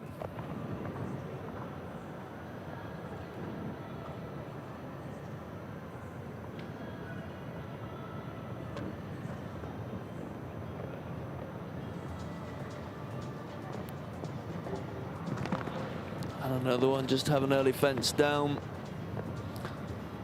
That oxer has taken a few casualties so far and doesn't get close to jumping that third fence. Almost went a foot low, unfortunately. 2 down so far. Well, maybe we'll just reflecting on the time allowed and maybe just the mental element of that for these riders going into it. They obviously know they need to keep all the poles up, but we've had some really, really close calls with that time allowed. Can it, if you're a rider going around that course on the final track and you think, I really, really need to move up in the pace, then that's when some of those issues and problems can come in. 100%, that happens all the time. Obviously it's not been so recent, but over the past, this generation of the sport, the time allowed have come into play more and more. It just gives the riders a bit more to think about, and you can't just reset. Say if a line doesn't quite go how you want it, you can't just take a wide corner, reset the horse so you have it back in the rhythm. You don't have enough time for that. You've got to land and you've got to go and you've got to keep moving, otherwise there's no point. You're going to get yourself a time fault. So no, it's a hard thing for the riders to think, and you see so many faults because of it. Well, that's what makes it so particularly hard for a course designer. I mean, they go out and they wheel it and then they divide it by the pace. So for today, the pace is 375 meters per minute, and that normally generates the time allowed, but that isn't always necessarily what the time allowed would be. That they can play around with it a little bit. As we go to Droit Sabre, let's see if he can tackle this challenge that lays ahead of him. He's next to take on this track with this gelding, this Cabernet de Fur Z. And the 32nd to go. Droit Sabre, Portugal. Yeah, and what is interesting, as we're saying about the time allowed, 4 of the 6 cleared so far would have got in from the first time allowed, but only just. And I think that's a little bit more to see the riders that have started in a good pace, a good smooth forward rhythm. That has been a lot better in this course. But Duarte now on track, keeping nice and smooth. Had a very good result earlier, a good second place.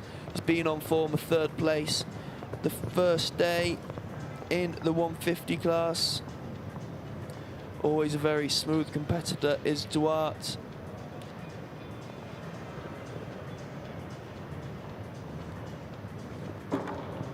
And unfortunately, having the vertical coming out of the combination there.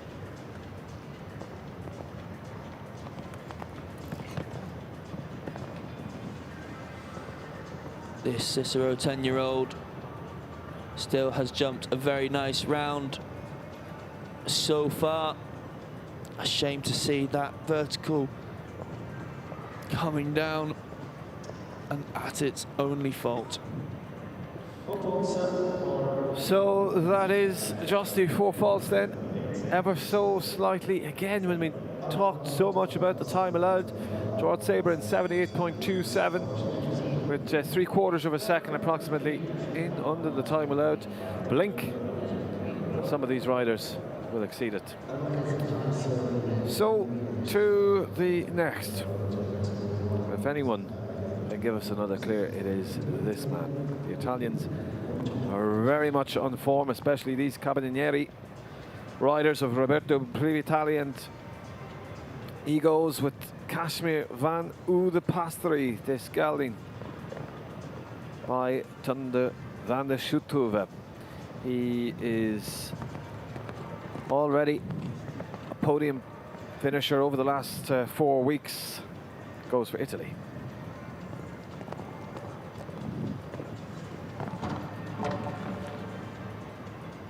And fence number 4 comes down. Not a fence we've seen come down so often. It is quite a bold oxer. And to see that front bar come down is a bit of a shame. It wouldn't be one that Roberto, I would have thought, would have been overly worried about, but unfortunately for him, they all count just the same. 4 faults on the board as he comes round to the combination.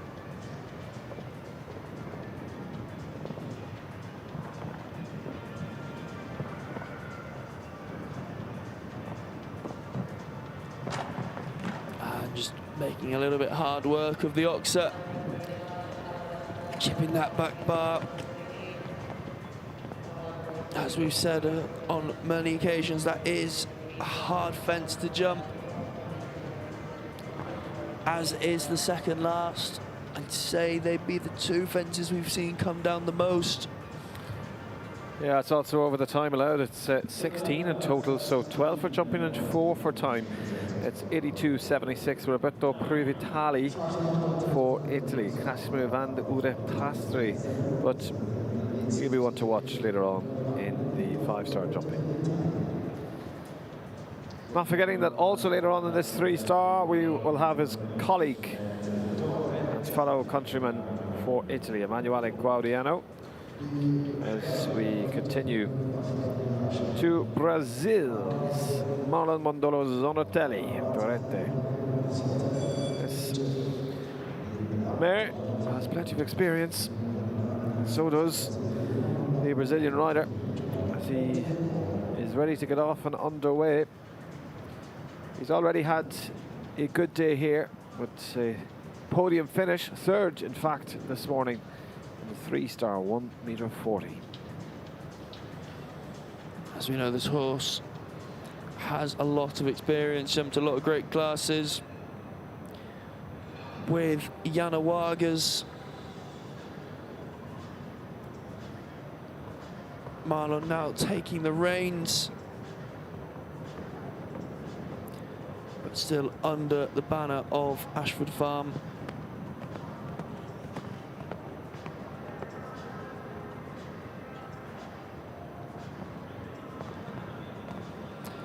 Marlon jumped a superb round yesterday in that big 155 jump-off class.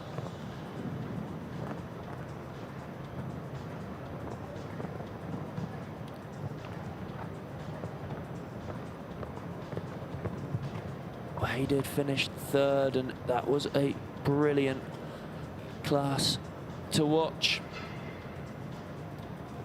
and will definitely be one looking forward to the big 5-star Grand Prix with so much money up for grabs. But before then, he's going to be one to be on the podium, if not the top of this 3-star Grand Prix. Such a smooth round so far. Just had a little bit of a look at that second last fence, and another to have that down. Well, 77.88, no issues for time, but that narrower vertical, the second last on the course, that's what catches Marlon Mondolo Zonotelli Torrete. That's just the 4 falls. He'll be really disappointed with that. Yes, he'll be very disappointed. You just saw the horse have a little bit of a look, as we've seen so many horses do. And so often when they have a look, they don't really come up, as they just shrink a little bit over the top of the vertical. Just rubbed it, only just a slight touch. But when it is a narrower fence, it takes even less of a touch for the fence to fall. Well, that man on your screen is Abdulrahman Al-Rajhi. This is Lorenzo ES. The Kingdom of Saudi Arabia already have 2 through to the jump off, as this Saudi rider is set to see if he can join them. It was a 3rd place finish in the big 5-star Grand Prix this day last week for Abdulrahman. Let's see how he performs in our 3-star. Abdulrahman has got himself a nice team of horses. All big jumping, big striding horses. He certainly has a type that he likes, and so far paying off.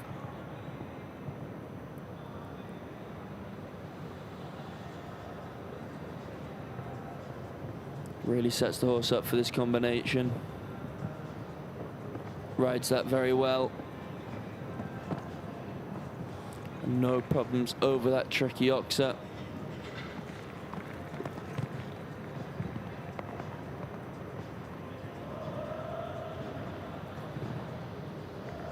It's good. It was so good right up until a problem vertical. As he jumps over, he looks at the screen, a shake of the head, and one more time, 4 falls. Time exactly 77 seconds. Abdulrahman Al-Rajhi with Lorenzo ES. Just see on the replay there, the slightest of touch of that black vertical. Yeah, he really just tried to set it up for that last vertical, which we've seen come down so many times. Almost overdid it, just a fraction. Then had to put his leg on, jumped the fence a little bit forward, and then just pulled off that very skinny pole behind.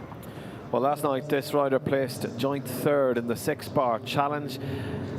Jumping a height of 1.70 m was the max for this rider, but the night before he was the winner of the big feature class in 5-star jumping. Goes now with Kurt DZ gelding. That's ridden by Austria's Max Kuhner. Max Kuhner, one of the stars here this week, as we saw with that big win on Thursday. Always so smooth against the clock. Has a really good team of horses here.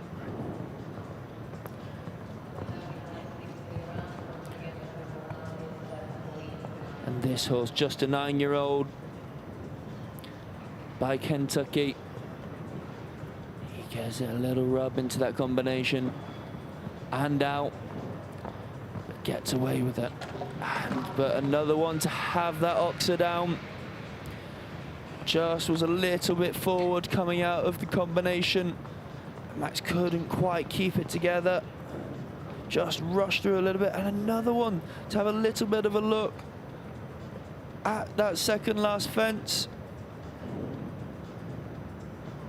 Seeing so many problems occur at those two fences.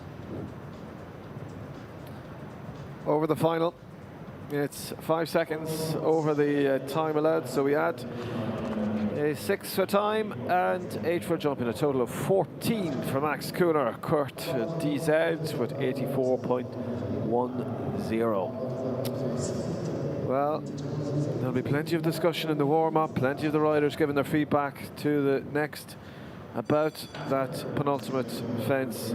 What would your advice be? It's a really hard one because it's not really a fence that you'd have thought all of these experienced horses would have had too much of a look at, but you land from that fence 11, they're having a little bit of look. Maybe it's in the corner that makes it a bit different, but they've just got to keep the hand and leg together and trust them to jump it. Hard to do that though when there's been so many faults. Come on, Zed, a gelding. That's just 9 years old, but riding this is a very impressive young lady for France. She was top 4 in the immediate jump off 130 here today already. But last week, my words, what a performance she had in the Alshaqab Speed Derby in Abu Dhabi. This is Enesh Jolie. And as one of the rising stars of French show jumping, and this horse is certainly a star in the making. Only 9 years old, jumped so many great rounds, and you just see what ability it has. It just makes it so easy, uses its body so well.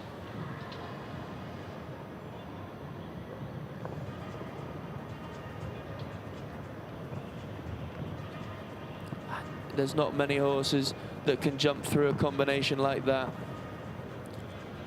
We're watching an absolute definite future star here, and Inez doing a great job with it. Another one to look at that second last fence. That's incredibly disappointing. Was giving an absolute exhibition. The horse could not have been jumping better, and something is catching the horse's eye in that corner, and they are not liking it at all. Really peculiar, but no, that is definitely a horse that we will be seeing a lot in the future. Looks like an absolute star, one of those things, but at the end of the day, you've got to be delighted with how well it jumped, even if it ends up with 16 faults. Well, really, those 16 faults is just from that stop. Not one pole was touched on the course there, like Hamon said. With the exceeding the time allowed there, it's 12 for jumping, 4 for time, and 16 for Enesh Jolie. Come on, Zed. That's very cruel, but that's our sport. We will go to Adam Tramor Hamuda. This is Denver. Gelding by Don Diadro. It's a 38, 2-step forward. very easily identifiable. And you're able to follow him on your screen with that really bright red jacket. He's a rising star within Egypt as he goes over the second fence. Just the slightest touch there of the front rail and just doesn't get the scope going into it. And again, the third fence is knocked as he comes around this corner on that right rein with 2 down. Yeah, not the best of starts there for Adam. Just gonna have to pick himself up. But unfortunately, another fence comes down. Big line here. Hopefully he just keeps it together, give the horse a nice trip in. But unfortunately the fence falls in the middle. A few poles down, but gaining experience nonetheless.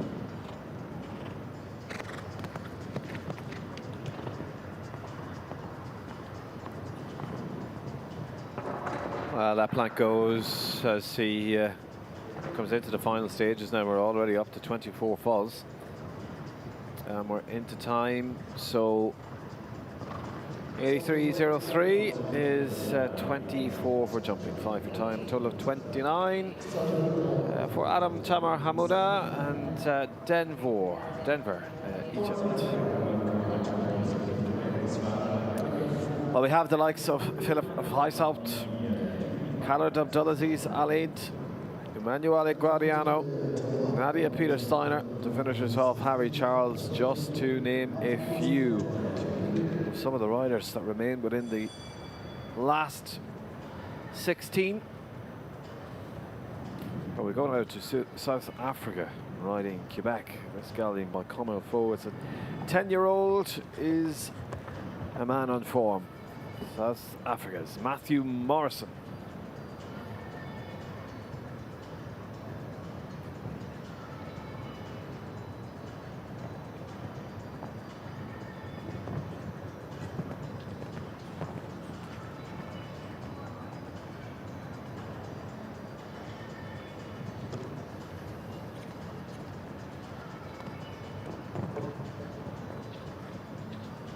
Clear so far for Matthew. Maybe just a little bit on the slower pace. Couple of rubs so far.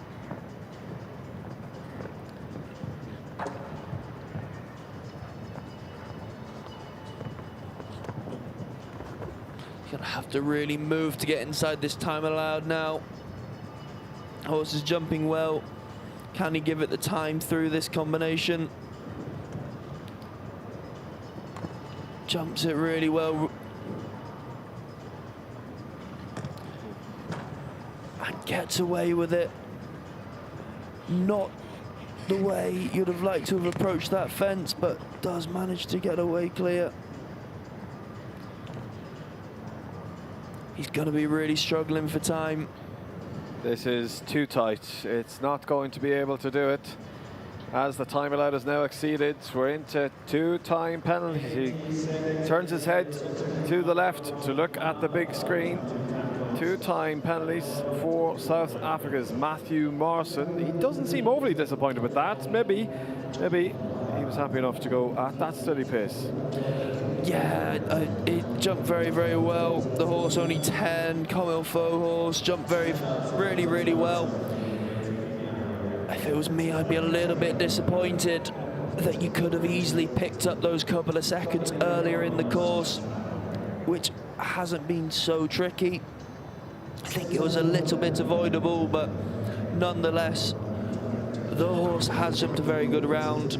It still will be very happy with how the horse jumped. Well, could it be a battle of the siblings? As Sienna Charles is the first of the Charles to go, with her brother later concluding this first round. Chiara Hurka Z goes next for Great Britain with already 1 clear. Let's see if it can be 2 for the British. Yeah, Sienna has really gelled with this new partnership, a former horse of Victor Bettendorf's. And he's been going from strength to strength with Sienna, looking like a real star as part of her team.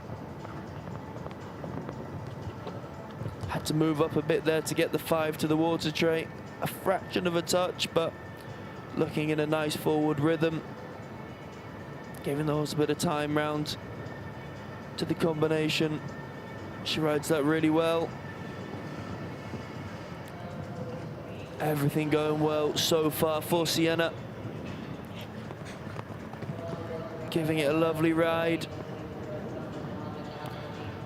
Holds on to that, just got away from her there. You just saw after that vertical at fence number 10, just went a little bit forward, took the front bar of the oxer and that tricky vertical down as well. What looked so promising has ended with a couple down.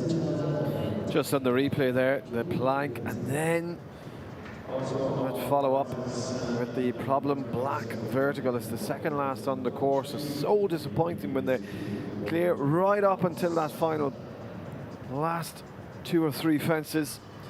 Sienna Charles and Kiana Huica said, well, we remain with the European contingent, and we turn the attention to the French riders that just is riding in now.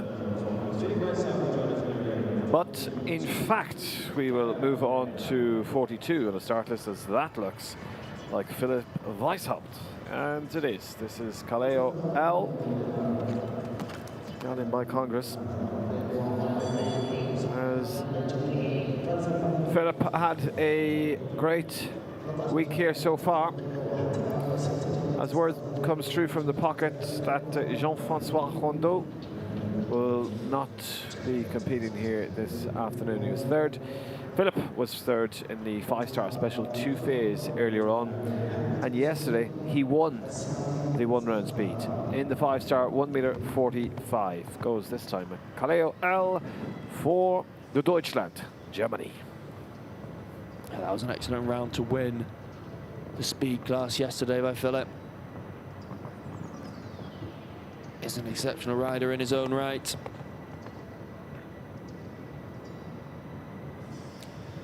Always one to look out for on Grand Prix Day. And we'll be looking for our second clear since the break. Only Hasan Şentürk of Turkey jumping a clear since we had that pause.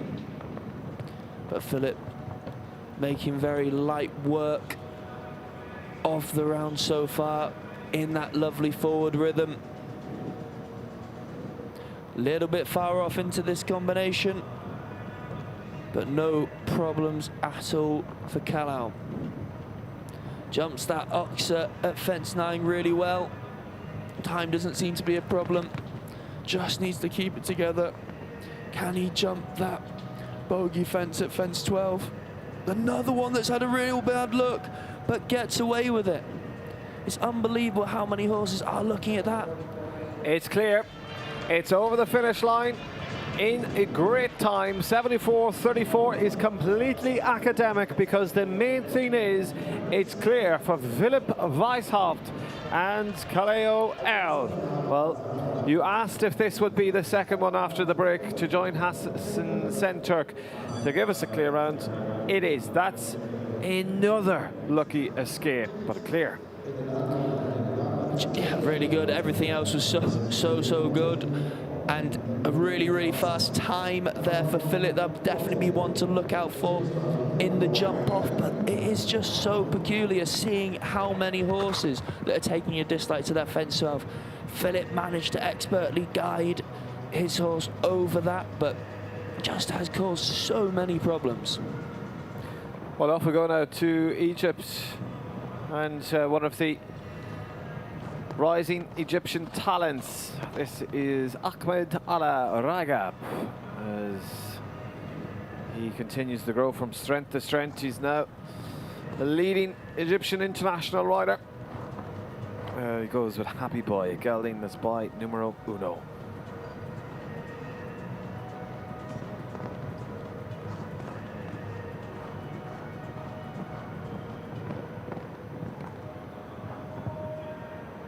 strong into that double. Keeping the horse between its hand and leg over the water tray there.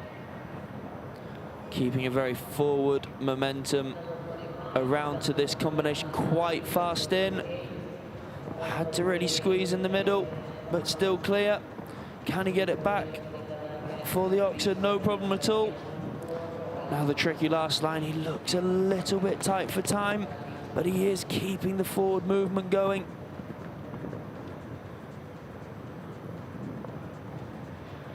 And another to fault at fence 12.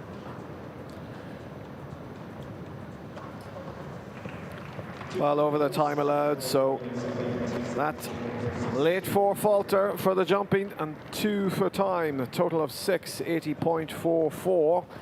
That's disappointing for Ahmed Al-Ragab, happy boy, Egypt.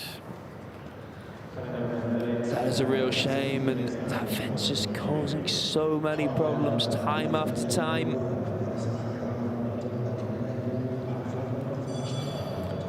Well, the attention is turned to another rider representing Saudi Arabia this time. We have a Khalid Abdulaziz Al Eid. He goes with this stallion. It's Raqqa DMC.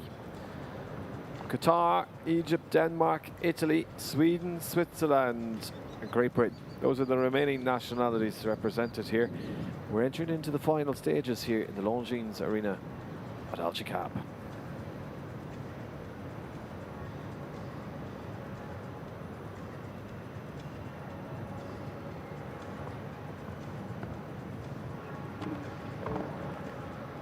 Unfortunately, the first fence goes.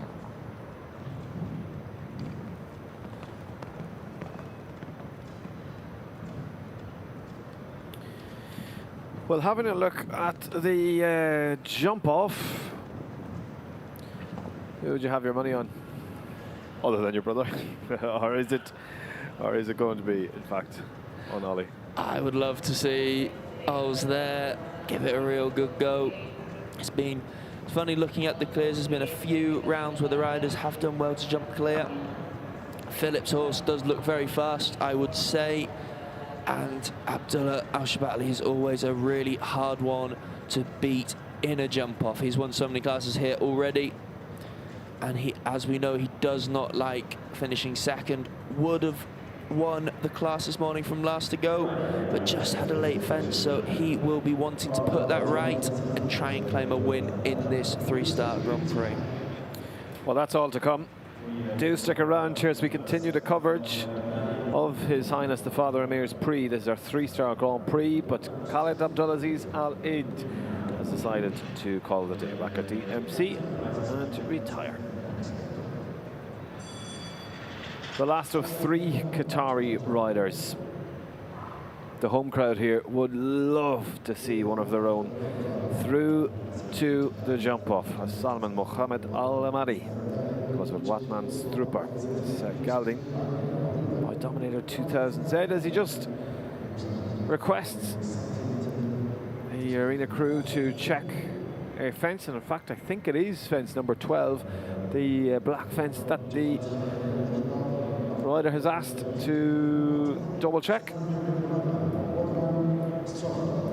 Well, we go now to Salah.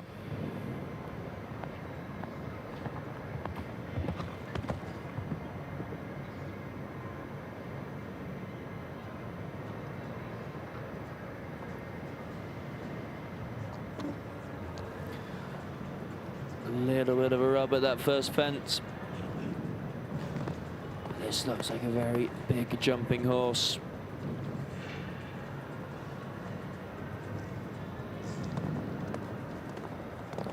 Only a 10-year-old. And just look at the scope this horse has over that oxer. Does go very wide though to this vertical, little bit close. There, he's just gonna have to pick up the canter. Bit of leg over there, no problem at all for this big jumper. Jumping superb so far. But he's gonna have to move on round here if he is to get inside the time allowed. Really sets it up for the triple combination. Rode that very well, really used his body to get back. He's going to have to hold on as he runs in a little bit close to the ox, but clear.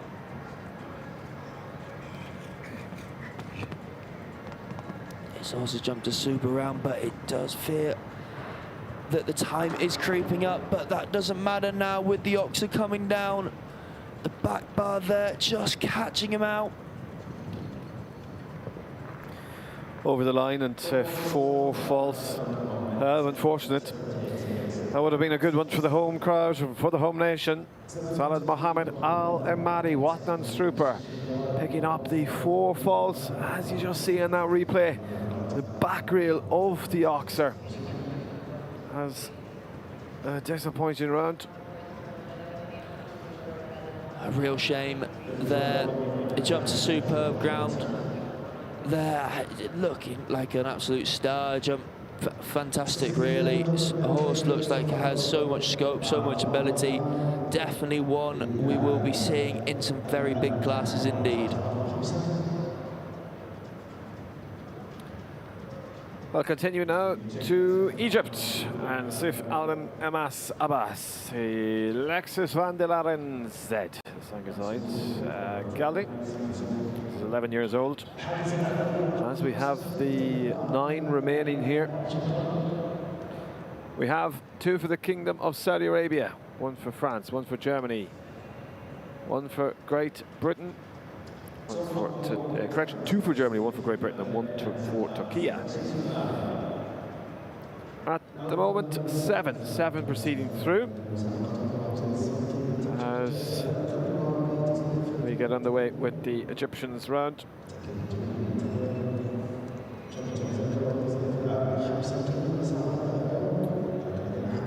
Just a moment as Saif Al-Dinamas Ism Abbas is just waiting for the ground jury to sound the bell and get underway.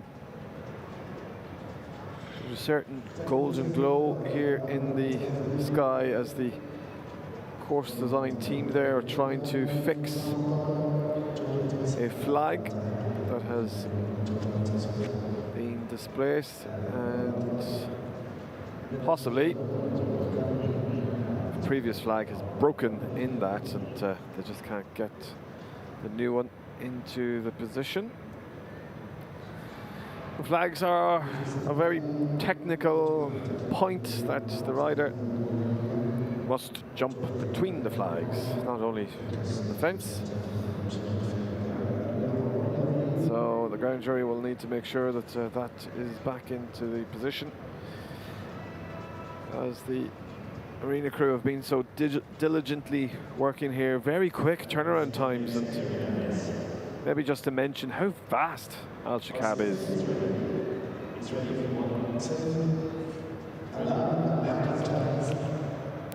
It's a wonderful facility, this Alshaqab. The riders are very lucky to have this venue here. It's such a great place to work the horses. You have a big canter track to keep the horses fit. We have an indoor arena, another outdoor arena, and as well this fantastic main stadium. Well, I think what has happened here is that the rider has decided, given the amount of time that it has taken to resolve the flag issue, even if it has been resolved, he wants to go warm up again. I guess he's entitled to do so. Maybe a little bit out of the normal realm of what we would accept.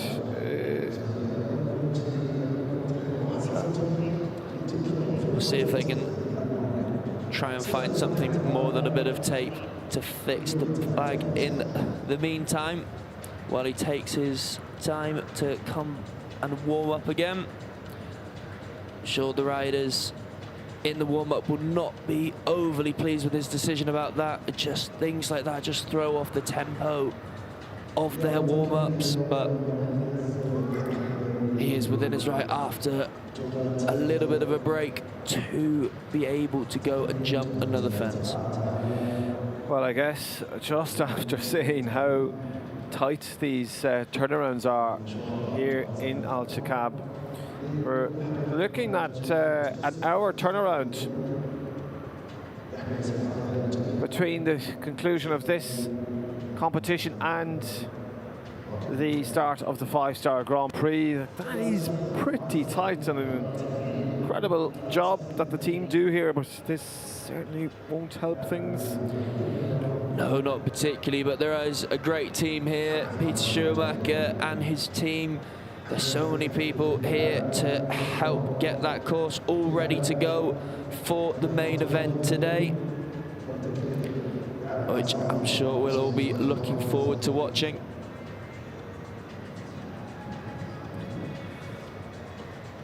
Well, we are waiting for the rider to make his way back to the arena, so we have got confirmation that it was in fact as predicted, given the amount of time in his mind it took to fix the flag. He wished to return to the warm-up to jump a fence, and now he is coming back. So we have Khaled Al-Mabathi, Laura Treiber, Jana Frederica Meyer-Zimmermann, Abdullah Al-Shabatli, Ollie Fletcher, Hassan Santuk, and Philip Weishaupt. We've seen some very good rounds, I have to say. Laura Treiber's round was particularly impressive. I thought her and Shotgun was very smooth, very collected, and one of the rounds of the day so far. She continues some very good form, but as we get underway again following that short break. Yeah, so here we go. It's Saif Alden Assam Abbas, and he's ready to jump now. It's Alexis van der Lauren Z for Egypt.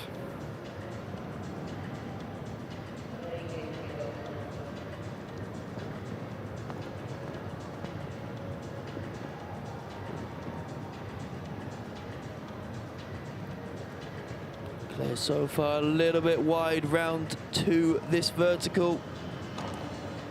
Gives it a bit of a rub, but he's going to be pressed against the time already.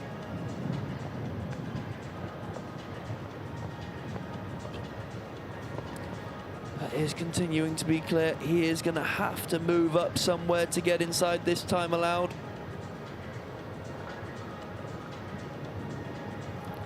Little rub going in there, a big rub in the middle, but still clear.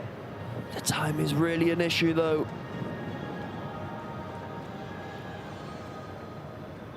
He's tight back here. Can he about get it together? I don't think he's going to be able to. Too tight on the time. And there we go. 4 falls. As he jumps over the finish, the Egyptian support that have gathered here have applauded him, and he's really pleased with that. It's Saif Allen Assam Abbas, Alexis van der Lauren Z, total of 8. He's very pleased with that performance. The horse jumped very good. But as we've seen so many times, that fence 12 causing all sorts of problems.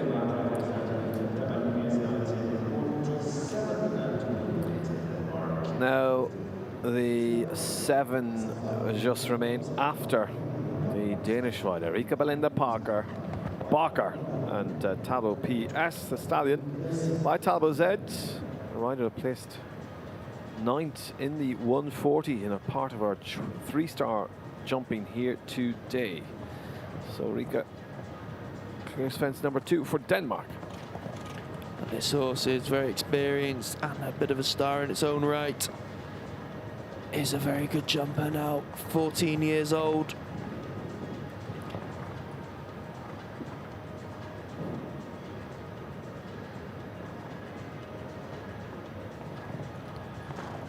Jumped in so many big class over the past few years. Jumps very well coming out of that double. And still clear so far. I would say she's a little bit tight on the time at the minute. She's going to have to cut a corner or two somewhere. Just two little rubs in that combination. Fighting a bit on the 6, down to the oxer, but clear. She is a little bit tight. She's very close there. Hits the wing, but not the pole. Stays up. Clear, but she's going to have to really move to the last, get inside the time. She's moving up. Oh, it's so close. It is exactly 1/5 of a second in under the time allowed, but that is another clear, and that's a clear for the Danish rider. Rika, Belinda Barker, and Tabu PS secured a spot in the jump off. My word, was that close. That was very, very close to the time allowed, but she'll be very pleased with how the horse jumped super. She knows what she was doing. She did maybe leave it exactly to the last millisecond, but clear round is all that matters and puts her through to the jump off. Well, next, this is a rider that has dominated over the last 4 weeks. He rides Julius D, a gelding that is 12 years old. He has 4 wins across the last 2 weeks alone and 9 podiums. Well, this is the Italian rider Emanuele Guadiano. And Emanuele is so competitive. Wins so many classes, but unfortunately not this one. Rubs that front bar into the double on Julius.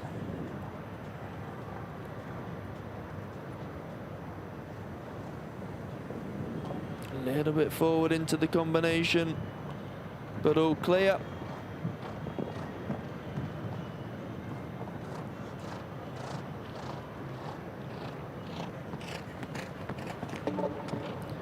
Big rub at the vertical at fence 10.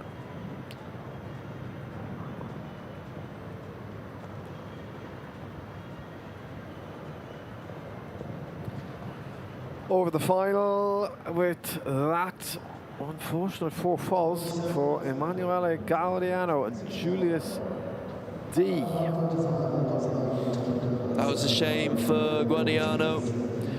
A little bit of a cheap jump. I haven't seen that front bar go down so often. I think Guadiano would be disappointed with that fault there, keeping him out of the jump off. Well, the last 2 for the home nation.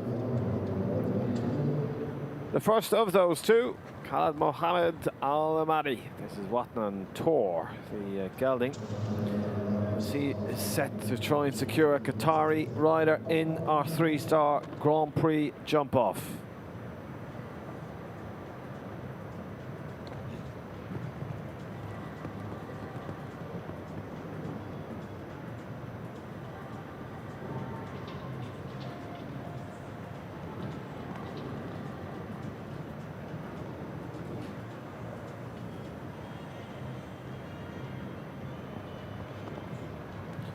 So far, so good for the Qatari. Goes into really having to charge into that double. And he's clear so far. We'll just will be having a look at the time at the moment.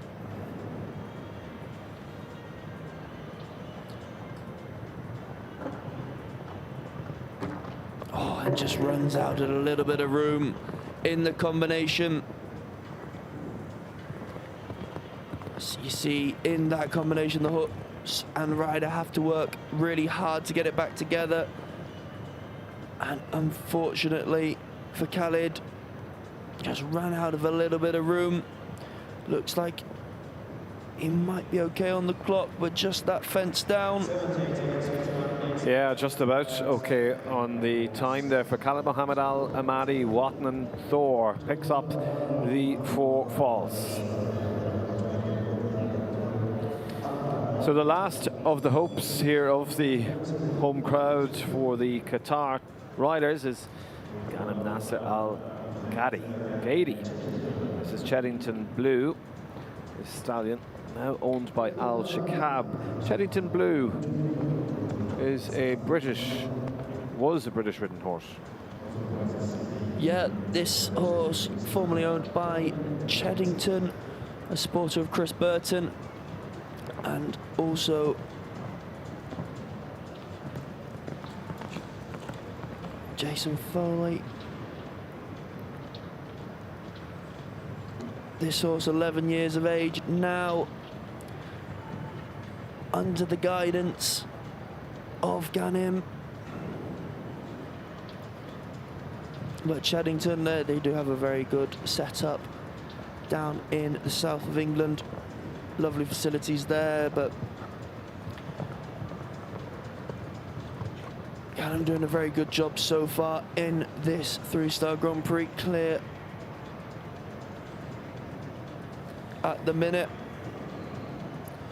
Had a little look down into that combination and it goes a little bit pear-shaped, but he's still clear. Having to work really hard. He's going to have to really move around here.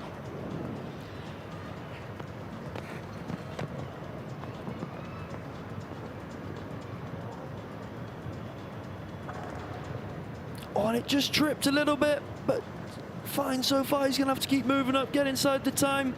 Clear out for the Qataris. Can we get it? Yes. The crowd erupt into a cheer. He punches his fist into the air to celebrate as he gets a big round of applause on Cheddington Blue. Ghanem Nasser Al Ghaidi goes clear as the only clear for Qatar. That's a great round for the home rider there. Jumped very well, a couple of little hairy moments, a trip in there and a bit of a wiggle in the combination, but all clear. Horse jumped well and Ghanem responded so well. Well, a nice little crowd gathering here. A nice big crowd, I should say. Multiple coffee shops placed along the arena with lots of locals having a ringside seat to the entertainment. We return back to the European riders. Sweden's Vilma Hellstrom, AJ Bachelor Z, an 11-year-old stallion. Wilma Hellstrom, she's been a very big part of the Swedish teams over the past few years.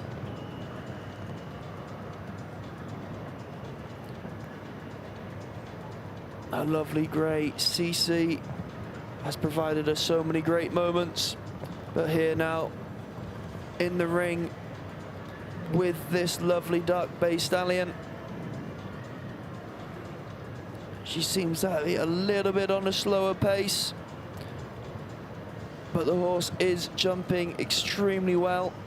Just need to balance for this. Oxa gives it the space, rode that very nicely, but she is quite tight for time. I don't think she's going to be able to get there within the time allowed.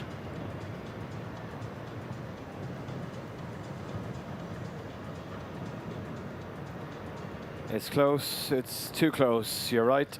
As we're now into time penalties, she jumps that last fence, picks up 5 time penalties. Vilma Hellstrom and AJ Bachelor Z. So not quick enough, but the precision is there, 83.01. The horse jumped a very good round there. Looked very nice, but just took a bit too much time. Started off a little bit of a slow canter and just didn't keep the pace up to get inside that time. But you'd be disappointed with 5 time faults with a rider of her experience. Even if it's under 4, you can sneak in front and get a good placing, but unfortunately 5 time faults places them behind all of the 4 faulters and puts you quite far down that leaderboard. Well, go on, Will. I'll let you introduce the next one. Nadia Peter Steiner, and I know why you've said Lee to do it. There's no chance. We go to the last of the three riders. This is Nadia Peter-Steiner and Corinette van Heijzelenhuke. That's why I am in co-commentator. For any judge speakers, I may have absolutely nailed that, or I may have completely messed it up, but we're on course and we're clear so far for a rider that placed second in a big 5-star jump off class yesterday. She walked away with €33,000 after a great performance. Well, that was a great performance. I thought it was one of the standout performances of this week. A new partnership for her, Clearando Mundo, and it was a fantastic one. It's definitely one that you're going to be keeping an eye out for the rest of the year. That was absolutely brilliant, and they look like they're together so far, but at the minute Nadia is clear. Horse has a little look at that second last, but no problem. Just keep moving up to this last fence. Can she get another clear round? Well, there's a couple of whistles going to tell her to keep pushing, and pushing she does over the finish line. 77.54.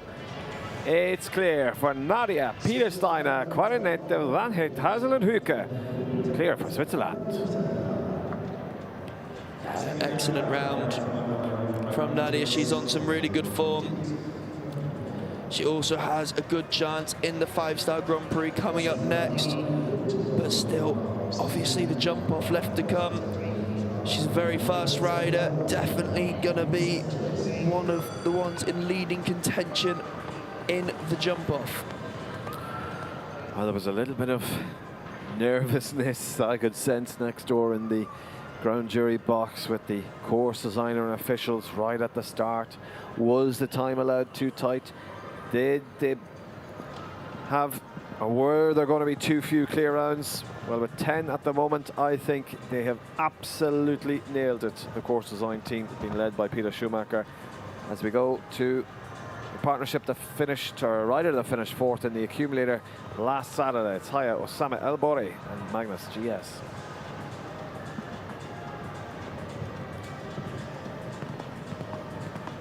The course design team have done a very good job. Say 10 clears, there's going to be a really good jump off, and I think with the extending the time, they were very correct to do so. But unfortunately for Haya, one down so far. She will not be joining them in the jump off. Just going to want to use this round as a bit of experience. And just overrides the water tray there just a little bit too much. Front bar comes down, looking a little bit strong, coming round to this combination, bit too close, and it's had 2 parts of that, bringing her total up to 16 so far. Unfortunately not quite the round she wanted.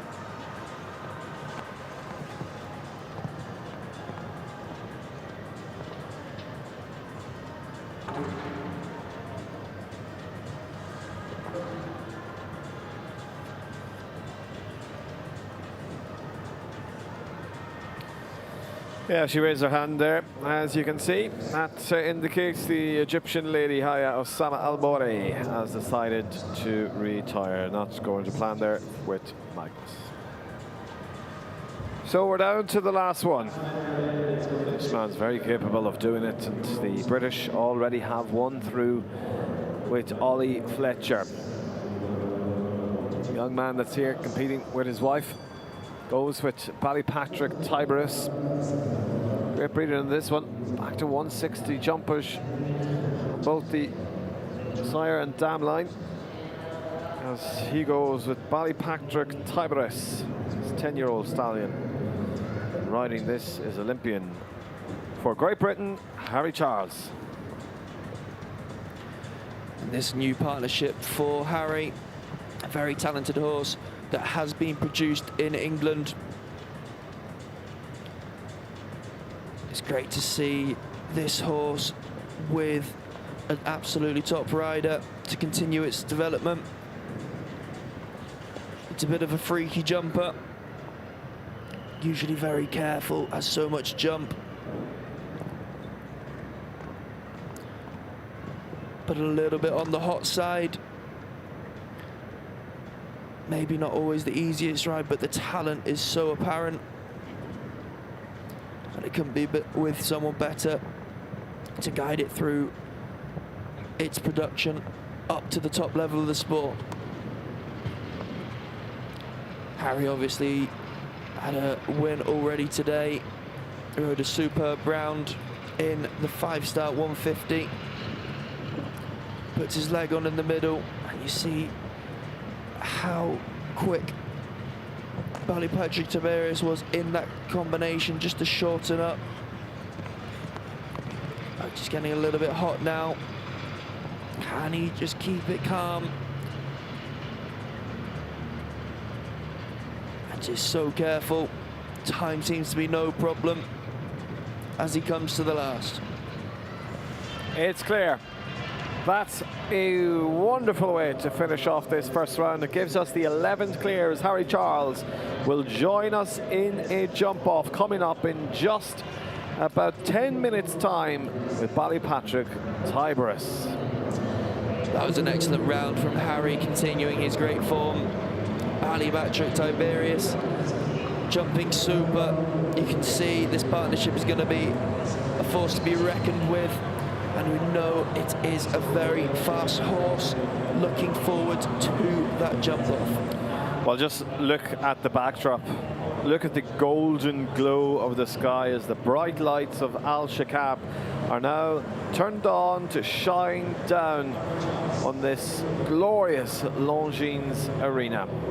The running order, the start list for that jump off: Khaled Al-Mobedi, well, he starts us off, followed by Laura Treiber, then Jana Frederica Meyer-Zimmerman, Abdullah Al-Shabatli. Then we go to Britain's Ollie Fletcher. Turkey's Hassan Senturk is 6th to go, with Philip Weishaupt 7th. Then 8 will be Denmark's Rika Belinda Barker. Good night. Only for the home nation, Ghanem Nasser Al-Qaedi with the final 2. Well, that's Nadia Peter-Steiner for Switzerland, and finishing off there will be Harry Charles. Shortened course, a different course for the jump off. We will be back with you in just a moment to take you through all of that.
من الصحراء تشوف الناس ضحضاح السراب أسراب، تلاحظ في ملامحها الغريبة حالة استغراب، تجي من كل دار وكل صوب، ترابط بين أحاسيس وقلوب، تجمعنا الهواية والمحبة هنا من حيث تجتمع الشعوب. في قلب الدوحة هناك موقع ينطلق فيه عنان النظر نحو البحر، جوهرة معمارية صممت خصيصا لمن يسعون خلف التميز كل يوم وكل لحظة. جزيرة الفخامة فيها أسلوب حياة، شقق متميزة ومتنوعة بمساحاتها، من أطول ممشى تجاري مكيف في العالم إلى أطول موقف سيارات تحت الأرض، ومن ملعب الجولف إلى جمال الممشى البحري وإلى روعة الهدوء. جزيرة جيوان، فخامة، تألق.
تطبيق لبيه، منصتك الذكية لإدارة خدماتك الصحية لدى مؤسسة حمد الطبية. للتسجيل حمل تطبيق لبيه من متجر التطبيقات، ثم سجل الدخول عبر معرف التوثيق الوطني لدولة قطر. فعل خاصية بصمة الإصبع أو الوجه لتسهيل الدخول. فعل الإشعارات لتصلك تنبيهات المواعيد والتغييرات. يمكنك من خلال التطبيق الاطلاع على المواعيد الطبية القادمة بكل سهولة، إعادة جدولة المواعيد أو إلغاؤها بخطوة واحدة فقط، استعراض ملفك الطبي والاطلاع على نتائج التحاليل والوصفات الطبية، تقييم حالتك الصحية ذاتياً باستخدام تقنيات الذكاء الاصطناعي. ونعدكم بتقديم المزيد من الخدمات. لبيه، منصتك الذكية لرعاية صحية أفضل، ونسعد بخدمتكم دائماً.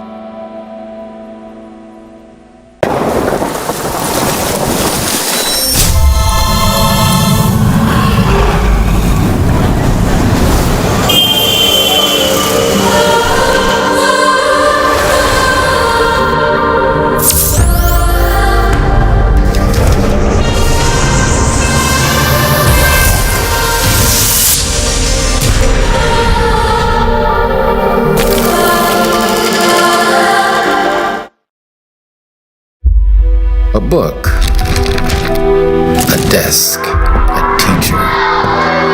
For some, a classroom is a given. But for many around the world, it remains out of reach. Yet, we've always come forward to change that. Education above all is dedicated to making quality education accessible to all.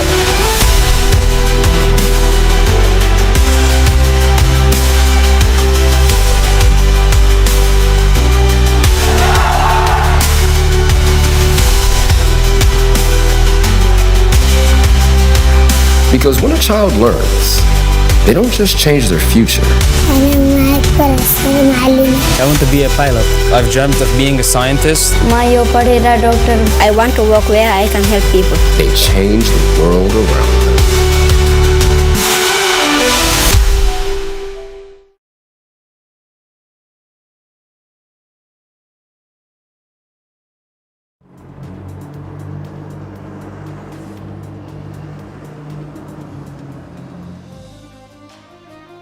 My name is Salmin Sultan Suwaidi. I'm the sports manager in Doha Equestrian Tour. I've been a rider for 22 years since I was 8 years old. And to be on the ground and managing such an event, 1 4-star and 9 consecutive 5-star events is something pretty amazing. For the total of the 10 legs we have this year, we have prize money which exceeded 10.5 million euros. Alshaqab and the Qatar Equestrian Federation have been supported by the Qatar Olympic Committee for many years, and so we did a joint committee that supported this great event. So DET Doha Equestrian Tour is 10 consecutive weeks of great sport. We started with a 4-star event on the first week, for the first leg, and then we continued with the 3 5-star events coming after that to the 4th leg of Amir father. And then we're going to His Highness the Amir sword. We have many good riders coming internationally from Europe, from America, and all around the world. Even our locals, it's motivating to them to compete against all of the great riders that are coming to Doha. We look forward to welcome all the people here.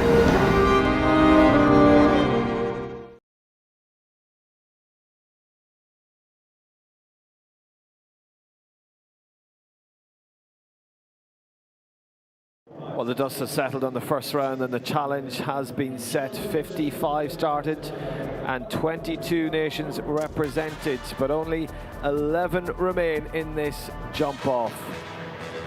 Well, those 11 have found the key to a clear round, and they now return here in the Longines Arena of Alshaqab for a heart-stopping dash for the €106,000 of a prize fund. In this jump off, the strategy changes from precision to pure bravery. We've seen the lines, we've seen the scope, but now we've seen the speed. Still with me is Will Fletcher. Will, talk us through the jump off. The jump off course set here.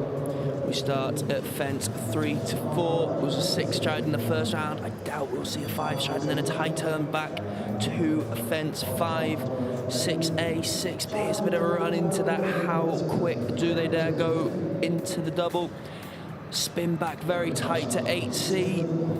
How tight can they get? How many strides will they get round the corner? And they go around the table in the middle of the arena, back to fence 11, up to fence 13, a big gallop to the last. How fast will they chance that? Well, the time allowed of that is 50 seconds. The bell has been rung as the first one crosses the finish line. The clock is away, and riding is Khaled Al-Mabeiti with Caspresso A. Started with intention there. Khaled, he's going to have to really move up. 10 strides into the double. Tight back to this vertical. He's moving around here a little bit close. Horse really does well to back up and jump it. He's going to have to keep moving now. Big stride off the corner. That's the one you want. One from home for the pathfinder of this jump off. He clears it. He crosses the line in 37.85. That's a wonderful performance for the Saudi Arabian rider Khaled Al-Mabeiti. That's a great way to start this jump off. Khaled there really pushing the horse, had a superb stride back to fence 11, saved a lot of time there. Can we see someone push a little bit more down to that last maybe, or into the double? We don't know just yet, but I'm sure we'll have plenty of people giving it a good go. Real mix of the field here, from very senior and experienced riders to some of the more talented and upcoming riders, the likes of the second pairing. This is Lara Treiben Shotgun, which is ready to go and take on a challenge of a clear round in 37.85. That's what the Pathfinder did. That's what Khaled Al-Mabeiti has set for Lara Treiben. She comes round. I thought this was one of the standout performers in the first round. Shotgun here, up on the 6, not always the quickest moving horse, but a very talented horse with so much scope and ability. keeping it very level into the double. Turning back to the vertical now. Jumped that really nicely. Shotgun made a super shape over that. Don't think she's quite going to get the time. It's clear. It's a slower pace there, 40.98 for Laura Treiber. Will that be a tactical effort to try and remain within the top three as a clear? We will just have to wait and see as that performance slots into second. That was a really good performance from Lara. They're still a relatively new combination. I've been very impressed with how well they look together. They jump super. It's going from strength to strength, and it's definitely going to be one in some big Grand Prix in the near future after that great double clear. Well, that lady on your screen that has just joined us has nerves of steel. She knows all about winning in this arena. We welcome back in for Germany, the Deutschland, Jana Frederika Meyer-Zimmermann. My dams, high level. Starts off there in the hand 6. How tight can she turn back? Keeps her leg on round the corner. Nice and tight to that vertical. She's really moving now. Takes a stride out into that double. She's really pushing round this corner. That's a big, really pushing to that vertical. She's over a second in front. Could this be the new leader? 37.85. It's such a strong performance by Jana Frederika Meyer-Zimmermann as she pushes over that line with nearly 3 seconds off what was the leading time. That's how you do it. Job done there for Jana Frederik Meyer.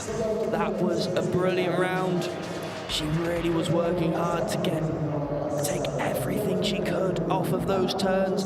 Kept her leg on, a lot of motivation. Expertly done and well into the lead so far. Well, do not hold your breath. If anyone could follow that round and knock a couple of seconds off, is this man. He is back in with us as the second of the Saudi Arabian riders. With Quasiandro is Abdullah Alshaqab with a time to beat of 34.90. And we know how quick Abdullah Alshaqab can be. What is going to be his tactics? Usually it's pedal to the metal. 5 up there, first person to do that, tight back, but he goes a little bit wider after taking the stride out. Ooh. How many strides can he get here? Goes on the 8, really far off, jumps it. So tight back to this vertical, what a great shot. He is half a second up. A little bit tighter back here, he's gonna have to really move to this last fence. Can he do it? Will he do it? He does! It's 0.17 quicker than Jana Frederika Meyer-Zimmermann's time, 34.73. Abdullah Alshaqab now in the lead of our 3-star Grand Prix. Can you believe it? That was brilliant by Shabatli. The 5 up, 1 to 2. Big 8 into that double at number 6, A and B. That was a fantastic round.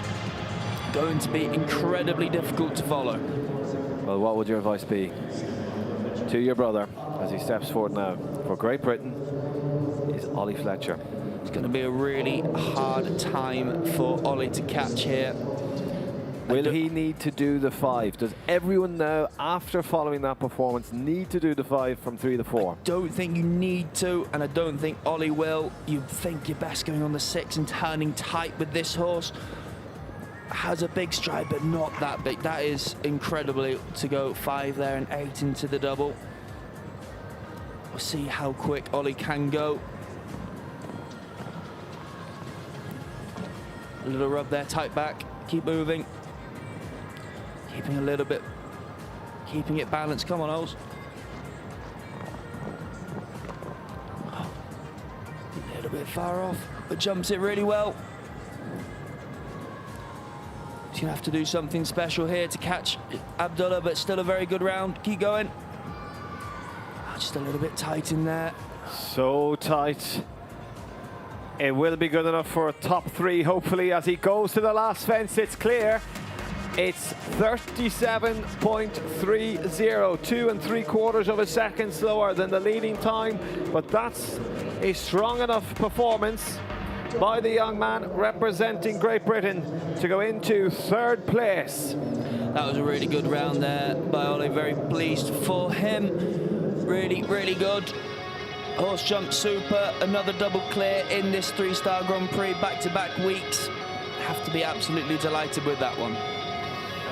Well, we're now entering into the halfway point of this competition. We go to 20 van Hof. Riding this is Turkey's Hassan Şentürk. What is Hassan's tactics going to be? As he eyes up the first fence, 6 strides up here for Hassan. And just ends up a little bit too close. The second fence in that jump off, fence number 4 comes down for him, unfortunately.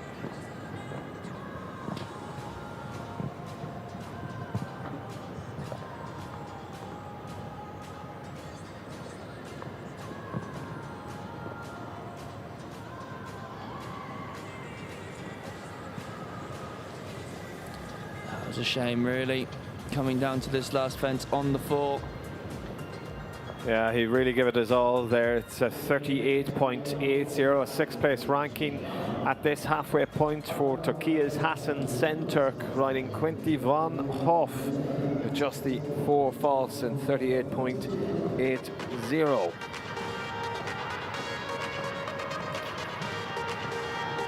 So, to a man that will take this challenge on as he aims for that top spot.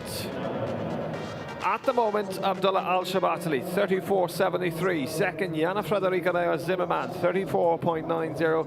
And then third, Ollie Fletcher, 37.30. Let's see if for Germany, the Deutschland, Philipp Weishaupt and Kaleo L will take that top spot. This horse, very naturally quick horse. We saw that in the first round, having by far the quickest time. Can he turn that into the quickest time in this jump off? He really attacks the first fence, moves up on the 5, does it really well. He's tight back here, a little bit disunited, really pushes, jumps it super. 9 strides up to the double, lovely stride in there, a little rub coming out, but no problem at all. He's tight, he's really pushing. What a great stride. He's gonna have to be really smooth round here. Keeps his line out. How quick can he get to the last? Well, he was a 1/4 of a second too slow at the marker that our timekeepers have put out, and he's then just under half a second slower than the leading time. But with that performance, Philipp Weishaupt and Kaleo L for Germany goes into rank 3rd. That was a great round by Philipp. This is an exceptionally fast class. Alshaqab has really thrown down the gauntlet. It's an exceptional round. Philipp, that would have been plenty enough to win so many jump-off classes like this. You just saw him go, have to keep his line a little bit wider. 2.11, and 1 extra stride there, and then that mate, he was a little bit wider, defense 13.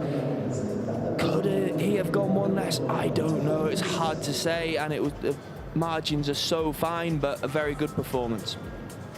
With 4 left to go. 1 for Denmark, 1 for Qatar, Switzerland and Great Britain. The first of those 4, Ulrike Belinda Barker, goes with Tabo PS. I'll see how Rika decides to attack this.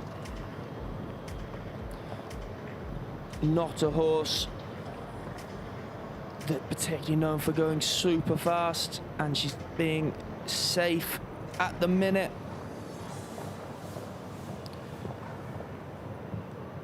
But we do know this can provide some exceptional rounds. Jumping super so far for Rika. And to me, he's very wisely gone for a nice easy round. The horse looking even more comfortable than the first round. Well, that's exactly what she does. It's in 41.23. Clear round for Rika Belinda Barker and Tabo PS. So 3 left to go. Will anybody be able to beat Abdullah Al-Shabatali's time of 34.73? It's looking very unlikely, as no one has come close other than the second place holder, Jana Frederica Meyer-Zimmermann for Germany. But 3 talented riders and 3 super horses left to go, including the one for the home nation. People are slightly pickered up.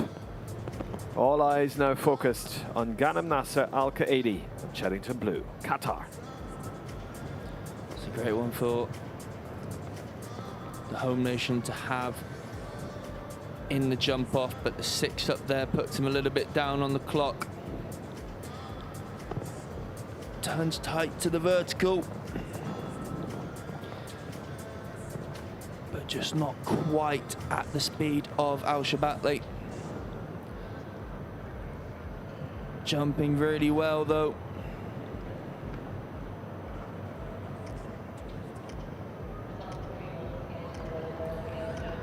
Well, he won't be in contention of that top spot, but can he get into a top 6 performance? He just, going into the last fence, he knocks the front rail. Ghanem Nasser Al Qaedi, 40.10.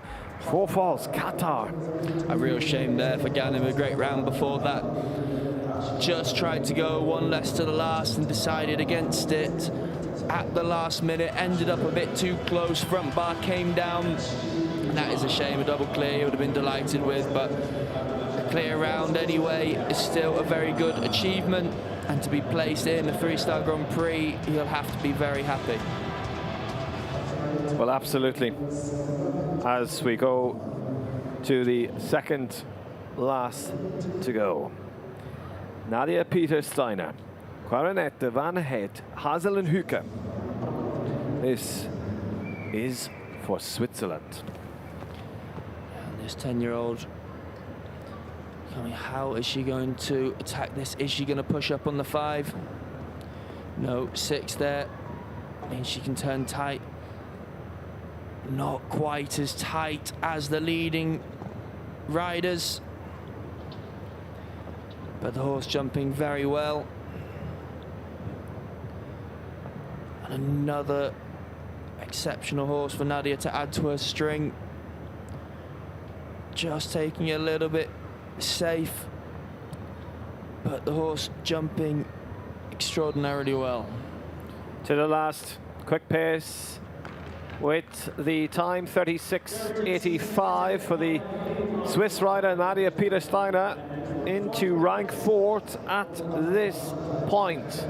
Well, that means only 1 left to go, and that's Abdullah Al-Shabatali, correction, Harry Charles to challenge Abdullah Al-Shabatali's time of 34.73. If there was anyone in the lineup of the jump off to go last, to really put a challenge to that leading time, you would say it is Harry. Absolutely a winner already today. We know Harry is capable of some of the quickest rounds. This a new horse though. I know the horse is very fast, very quick moving, very, very careful. Is this the time where Harry's going to put that all to the test? Well, only one way to find out. This is Ballypatrick, Tiberius. It is Harry Charles. It is the last to go of the 3-star Grand Prix here to conclude His Highness the Father Amir's Prix of 2026, 3-star jumping. Here we go. Comes a little bit collected to the first. Keeps it on the 6. Coming tight there, just hangs off the corner a little bit. He attacks the vertical, no problem.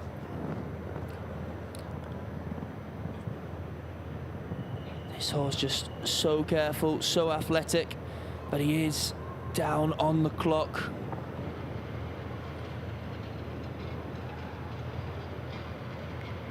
jumped that absolutely super.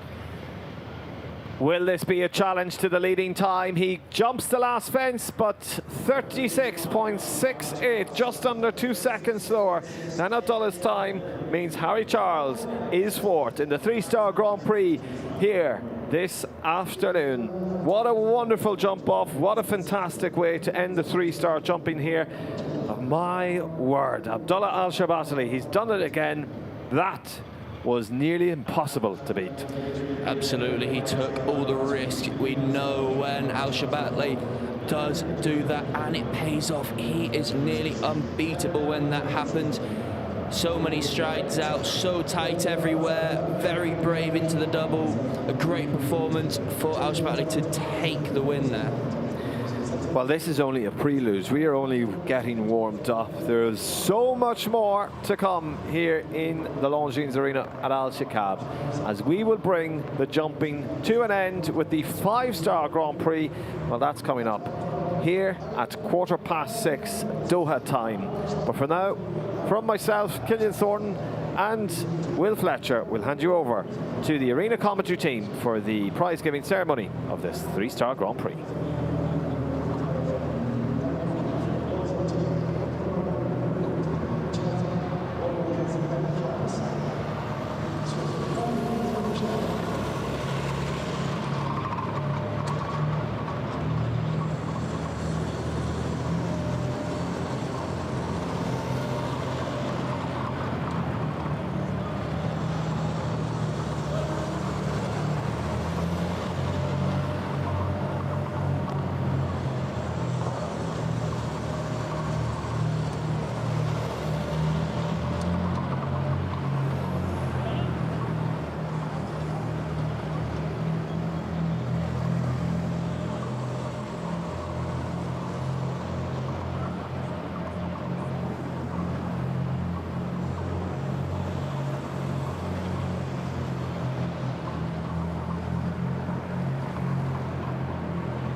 المسابقة متر و50 سنتيمتر بالتصنيف العالمي 3 نجوم، شوط الجائزة الكبرى لبطولة جائزة سمو الأمير الوالد المملكة العربية السعودية عبد الله الشربتلي.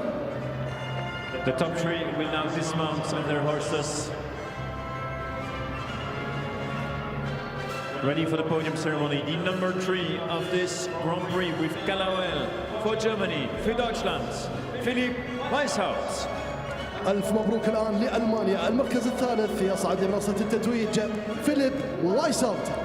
Runner-up into this competition with the great Iron Dames high level.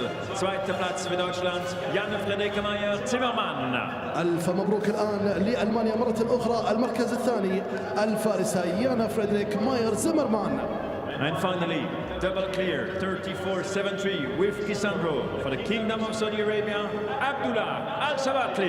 يصعد الآن لمنصة التتويج للمركز الأول المملكة العربية السعودية عبد الله الشربتلي. السيدات والسادة الحضور الكرام، سيطلب منكم الآن معلق اللغة الأجنبية السيد فيليب لوجون الوقوف احتراما لعزف النشيد الوطني للبلد الفائز المملكة العربية السعودية. And of course, in honor of the victory of Abdullah Shabatli, please all rise for the national anthem of Saudi Arabia.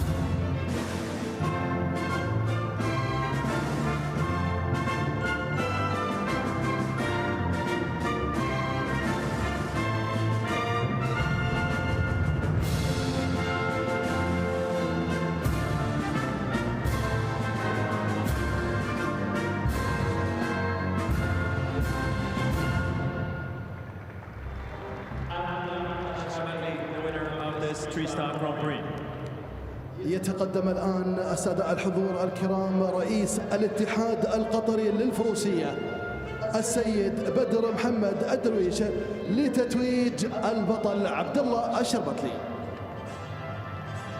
We offer the trophies to the 3 best riders of this Grand Prix.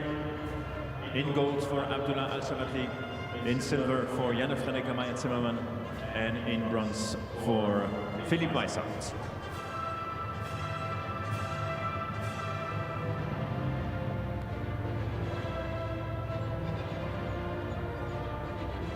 The moment to take the official picture with our guests, Badr Mohammed Al Darwish, member of the organizing committee. The riders will now get back to their horses and get ready for the lap of honor.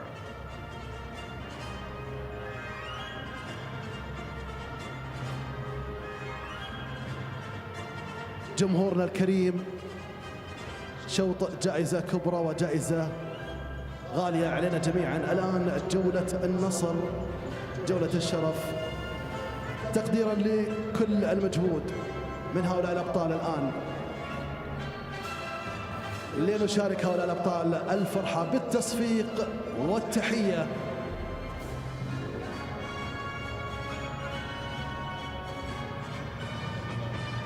The music is on.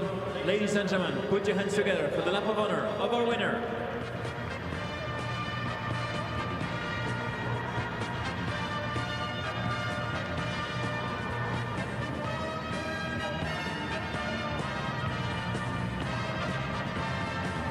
البطل الآن عبد الله الشربتلي، المملكة العربية السعودية، يحيي جمهورنا الغالي الفائز بشوط الجائزة الكبرى 3 نجوم متر و50 سنتيمتر من بطولة جائزة سمو الأمير الوالد وللأسبوع الختامي والأخير.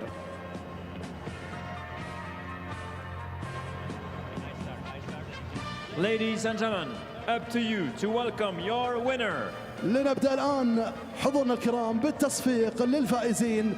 ألف مبروك عبد الله الشربتلي، يانا فريدريك ماير زمرمان، وأيضا ألف مبروك فيليب وايزبت.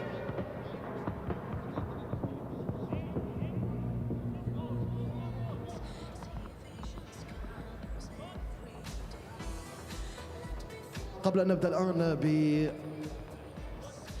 بالانترفيو والمقابلة التلفزيونية، نود أن نشكر رئيس الاتحاد القطري للفروسية.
Well, I'm joined by our winner. Many congratulations. A few words on that performance. It's the 3-star Grand Prix. Yeah, actually, it wasn't easy. There was 11 in the jump off, and they're all top riders. So I was expecting that they were going to all try hard because the prize money is high and the level of competition is very high. Top names were in the jump off, and for sure, everyone is going in not to joke and not to just jump around. Everyone is trying his best to win. So I have to get a go, and I had to try hard. And actually, I made a good plan. And the plan worked really good, and I'm so happy and so glad. I'm very happy for my horse. He's amazing. He did his best, and he's always improving. And he's always been very good with me. He's always consistent. I'm very, very happy, thanks to my horse, and thanks to my team, and thanks to all my supporters, thanks to the Saudi Federation, thanks to Prince Abdullah bin Fahad, and of course, congratulations. And this win is a gift to my friend Turki Aloda. He's the owner of this horse. So he must be very happy and very proud of his horse. We are so happy and proud of you. I know you're very busy because you're in the next, so I'm going to let you go, but many, many congratulations. And that is our first Grand Prix done. Exciting stuff here in this Alshaqab arena, but it's now the big one. We've been building up to it. It's the CSI 5-star Grand Prix, €650,000 at stake.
Hello and welcome to the Alshaqab Equestrian Centre here in Doha, Qatar. It is His Highness the Father Amir's Prix 2026, and it's the fourth and final leg of the start of this part of the Doha Equestrian Tour, and it is Grand Prix Day. I'm joined here by Will Fletcher, of course show jumper, but also analyst and commentator this week. And that, I mean, we've got the arena behind us. It's pretty special, isn't it? It's an absolutely fantastic venue. 5-star place for 5-star show jumping. You can't really get better than this. It's world class. It really is world class. Absolutely. The facilities here are extraordinary. All of the riders have been so lucky to have everything that's been provided here. And it really is something special because at the very start of this first part of the tour, they had an opening ceremony right behind us. Wow, it was something to watch.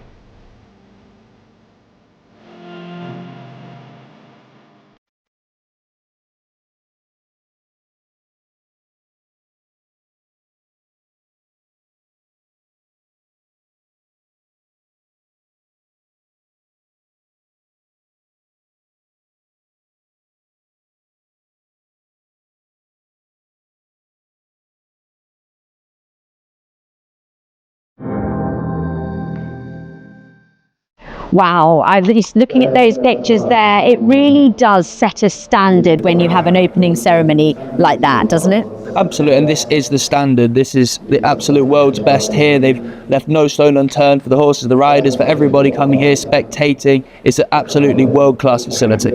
And it is Grand Prix Day for His Highness the Father Amir's Prix 2026, which is a 4-leg tour, the first chapter of the Doha Equestrian Tour, and we learned a little bit more about what that is.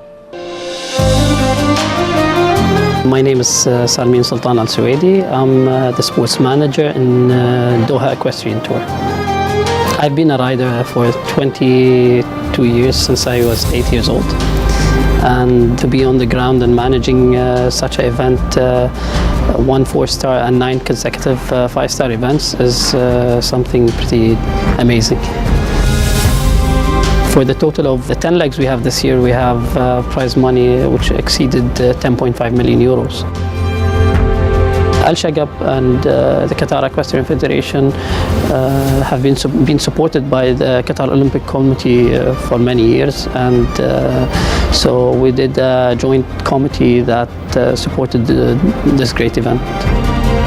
So DET Doha Equestrian Tour is 10 consecutive weeks of great sport. We started with a 4-star event on the first week, for the first leg, and then we continued with the 3 5-star events coming after that to the 4th leg of Amir Father. And then we're going to His Highness the Amir Sword. We have many good riders coming internationally from Europe, from America, and all around the world. Even our locals, it's motivating to them to compete against all of the great riders that are coming to Doha. We look forward to welcome all the people here.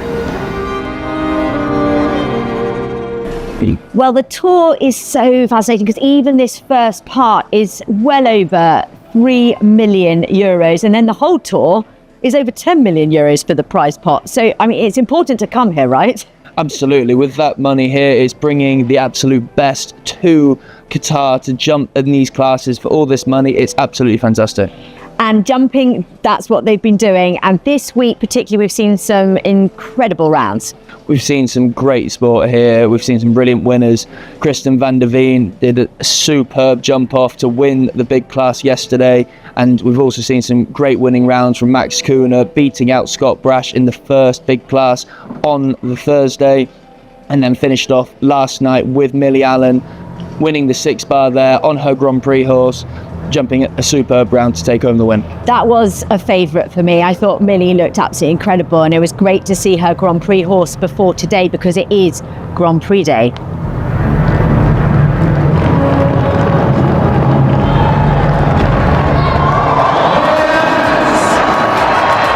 Well, wow, that 6-bar really is a special crowd-pleasing competition, and Millie actually joins us here. Millie, thank you so much. Well done. That was incredible last night. Thank you very much. I'm so pleased with my mare. She felt great. I've not done one before with her. So I wasn't sure, but as soon as I went in the first time, she felt very confident. It is a great competition to watch, but how on earth do you kind of prep or ride a course like that? It's a bit different to the normal system we have for the other competitions. I think you have to see how they're feeling. It wasn't too complicated with her. Just jump in, and then she took the rest on perfect. Now, tell me a little bit about this week and Doha. You've been here before, right? Yeah, I came last year. Was my first year. We enjoyed it so much. We come again. The horses feel like so happy here. They love jumping in this arena. So yeah, I'm really grateful to be here a second year. And when did you actually arrive, and when are you planning on going home? This is my 4th week of competition here. After this, there's a week off and then 2 more weeks jumping. So you really need a big team, right? Absolutely. And to get such great successes in the ring, you need to have a great big team. Who have you got here with you? We have, I have my groom, Gabrielle. My parents have come over for these 2 weeks. The other week, Carol, my boss, was here helping me. Yeah, there's also everybody at home, keeping the horses still fit at home and working there for when I get back. So there's a massive team behind me, and I'm very grateful for that team. And give us an insight into how many horses you have here and how many horses you have at home. I have 5 horses here. At home, I have maybe 8 still there. So yeah, I have my team at home, keeping them going, and yeah, they're doing a super job. And it's incredible, this sort of international, not circus, but you're all going around the world all the time. How do you plan and manage all of that? Yeah, again, I'm very lucky to have people that help me with that. The people at home really help me be organized and ready so I can concentrate on my actual job in the ring. So yeah, I'm really grateful for the team at Carol Cox Horses where I work, to have the best support. Well, I think support is so important, and we were really, really lucky to go and meet Kristen van der Veen's groom, who told us all about what it takes to be part of that A-team. My name is Lee Ashby Kostmeyer, and my role is to groom for Kristen van der Veen. I have been a groom my whole life. Like, I kind of started 17, 16 as a groom, full on. It was more of like a working student job. So it was just to pay for my horse that was there. I've been like a groom paid without the horse for just a few years now. I would actually say my mom, honestly, was my biggest role model. So we grew up on a farm. So that's like, she taught me everything I knew. I had like a little tiny pitchfork when I was just a little child, and she just taught me like the responsibilities of like having a horse and everything. So definitely her, and then Kristen for sure. Kristen has a few clients. So I love the client horses. I'm very like biased when it comes to clients, because like I always wanted to train and do that myself. But Kristen's, I mean, the one I know best is Uno. That's her 5-star horse. Good boy, Uno. Good boy. Yeah? Come here. Yeah, it's a good boy. He's quite amazing. And then her old stallion, Faustino de Tilly. He's not working anywhere. He's retired, but he's in New York now, I think, breeding and just like hanging out. So those two I definitely like most fond of. On a normal morning, we're usually here around like 5:45, 6, if we're lucky, 6:45. So we'll just start by feeding, hay, cleaning stalls, cleaning water buckets is very important. Usually we'll start by hand walking, just to get all their legs stretched and whatnot. We try to do that twice a day. And then typically Kristen comes probably around 8 to 9. So then she'll start working those horses, and then showing, depending, if it's like a show day, maybe she'd be doing that first and maybe have to ride earlier. Showing, riding, flatting, lunging. Around noon, we do like hay and whatnot, just make sure to do like a checkup on the horses, pick out stalls, make sure everyone's doing all right. And then around 4 o'clock, we try to do dinner, but here it's just like the schedule's so long and so late that we've been trying to have to like kind of squeeze it in some places. We do a night check around like 8 o'clock, 8:30, put sheets on if we need, and then that's our day. Seeing all these different athletes and Kristen compete here is so inspiring to me. Like, I mean, I only dream of doing that one day. That's why I just keep doing what I'm doing. But I mean, there's always so much to learn. So like from all these inspiring athletes, I could just absorb everything. I've never seen Harry Charles in person, so it's quite exciting. Obviously, Kristen. I like to see Eve Jobs show. She's quite good. We gotta root for the US, you know? I mean, I was just watching Harry Charles in the schooling ring. It's just so cool to see the way he can manage his horses. I mean, it's very similar actually, which is cool to Kristen. It's very soft and allowing the horse to find its own balance. So yeah, I think those are my top 3 to see. Even if I'm not at the ring with Kristen, I do watch her on my phone. So I watch and clip my horse, but the feeling of when she goes clean, like it is unbelievable. Like if you watch a video of me personally at the ring with her, you can see my legs go up and like all of that stuff. But it's just like, it's almost like you're with her on the horse. Like it's so cool, especially if you know the horses so well. It's amazing. I just love like the handling of the horses, but the best part is when we come out of the ring and it's been a good round. It doesn't have to be a winning round. The horses were out there, everything was safe, and just being able to give them their cookies after that celebration is just amazing. Just seeing the smile on her face, like it's just like the reward of when they come out of the ring and then you come back and treat them and ice them and all that stuff. I just love the aftercare, I would say.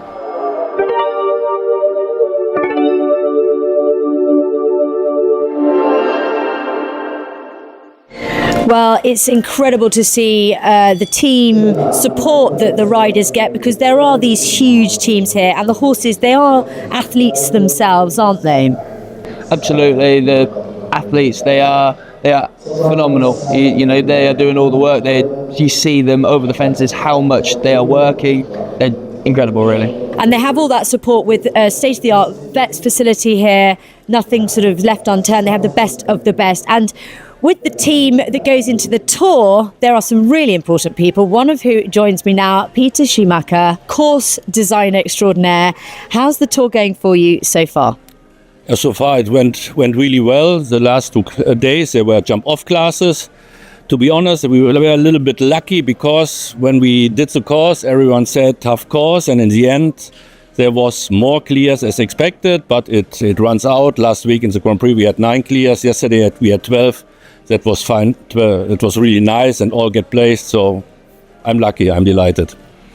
And building courses, particularly in an arena like that, what is it like for this? You know, it's a large arena. What do you have to think about when you're building these courses? Yeah, this arena is a little bit special. I already said the horses jump amazing, especially in the lights in the evening. You will nowhere in the world you find lights like that. The horses jump. The arena is really big, and you build distance a little bit more open like before. So the horses get really volume in the stride, really, and so you have to think about many things. Yes. But it's Grand Prix day, and Grand Prix are a different kind of course. Would you agree? Absolutely, the big class of the day, of the week. What, as a course designer, for people watching, what are little tricks and things that you can do to make it a little bit more challenging for the riders? Yeah, it's not only the heights. So we have a competition schedule with 160. When we talk about 160, of course, verticals will be 160 with the Oxa. So it's when they get 155, it's really international top level. So we will have to do the Oxas 155, perhaps in the combinations a little bit less. But we also have to talk about colors. It can make it much more difficult when we use solid colors. Perhaps when you remember last week's Grand Prix, we had going into the double with solid green. We had a solid white blank on top of the middle of the triple combination, and that makes it more easier. Makes it more difficult for the horses to jump. Can you give us any clue to today, or do you have to keep that top secret? Yeah, of course, we will do with the colors. We will have 40 numbers. That's quite a Grand Prix. Normally you have 13. Sometimes when you have big Grand Prix, you do 40 numbers.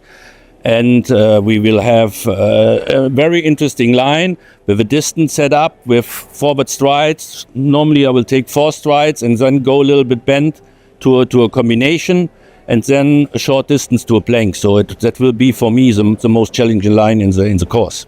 And how exciting is it to be as part of this sort of tour like this? It's quite something. Absolutely. I really appreciate to come here. It's very special. The conditions are super. The footing is super. And it's special. And we've seen a lot of special sport so far, particularly from one man. Scott Brash has done what we call a double-double leading up to this point here. What Scott has done there with, as you said, the double-double is unprecedented. To win 2 5-star Grand Prix and 2 3-star Grand Prix in the space of just 14 days is incredible. And he's done it on 4 different horses. And he's just on a complete roll at the moment. And who do we think is going to challenge Scott this week? There's so many good horse and rider combinations. You have Harry Charles, he won the 4-star Grand Prix the first week, just narrowly beating Scott, so we know he can beat Scott on the day. And his wife, Eve Jobs, is second in the rider standings in the 5-star Grand Prix list. Abdel Saeed has won so many Grand Prix here. Max Kuhn has been a winner. There's so many great people that can definitely knock Scott off that top spot. Well, it is the finale of this 4-week tour, His Highness the Father Amir's Prix 2026, and it's been a wonderful tour to this point, and we're going to take a little look back at those first few wins, the 4-star and 2 5-stars that have led us here today.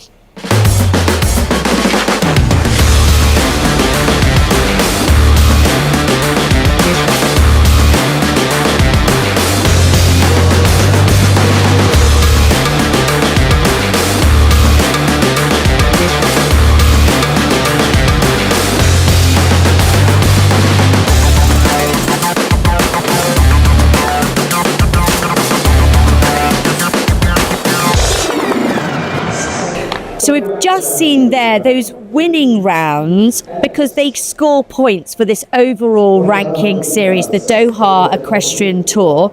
Everybody scores points who gets placed, but it is those points are the ones that are going to get you to the top of that table because it's a 10 million euro prize fund for the entire tour. So it's so important. But let's get back. One more question before you go. You've got riders from all over the world, up and coming riders, but you've also got seasoned Olympians. How on earth do you design a course like it?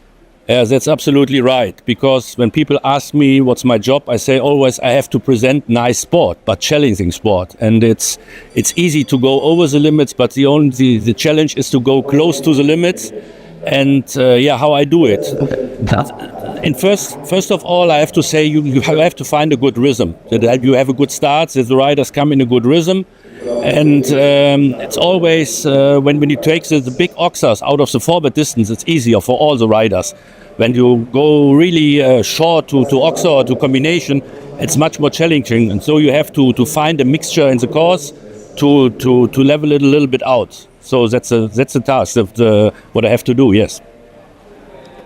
Wow, meeting the experts there like Peter Schumacher gets a real insight into what it takes to be part of this huge world-class team. And he has gone down, of course, to the course with Will Fletcher because Will is joining Philippe Lejeune.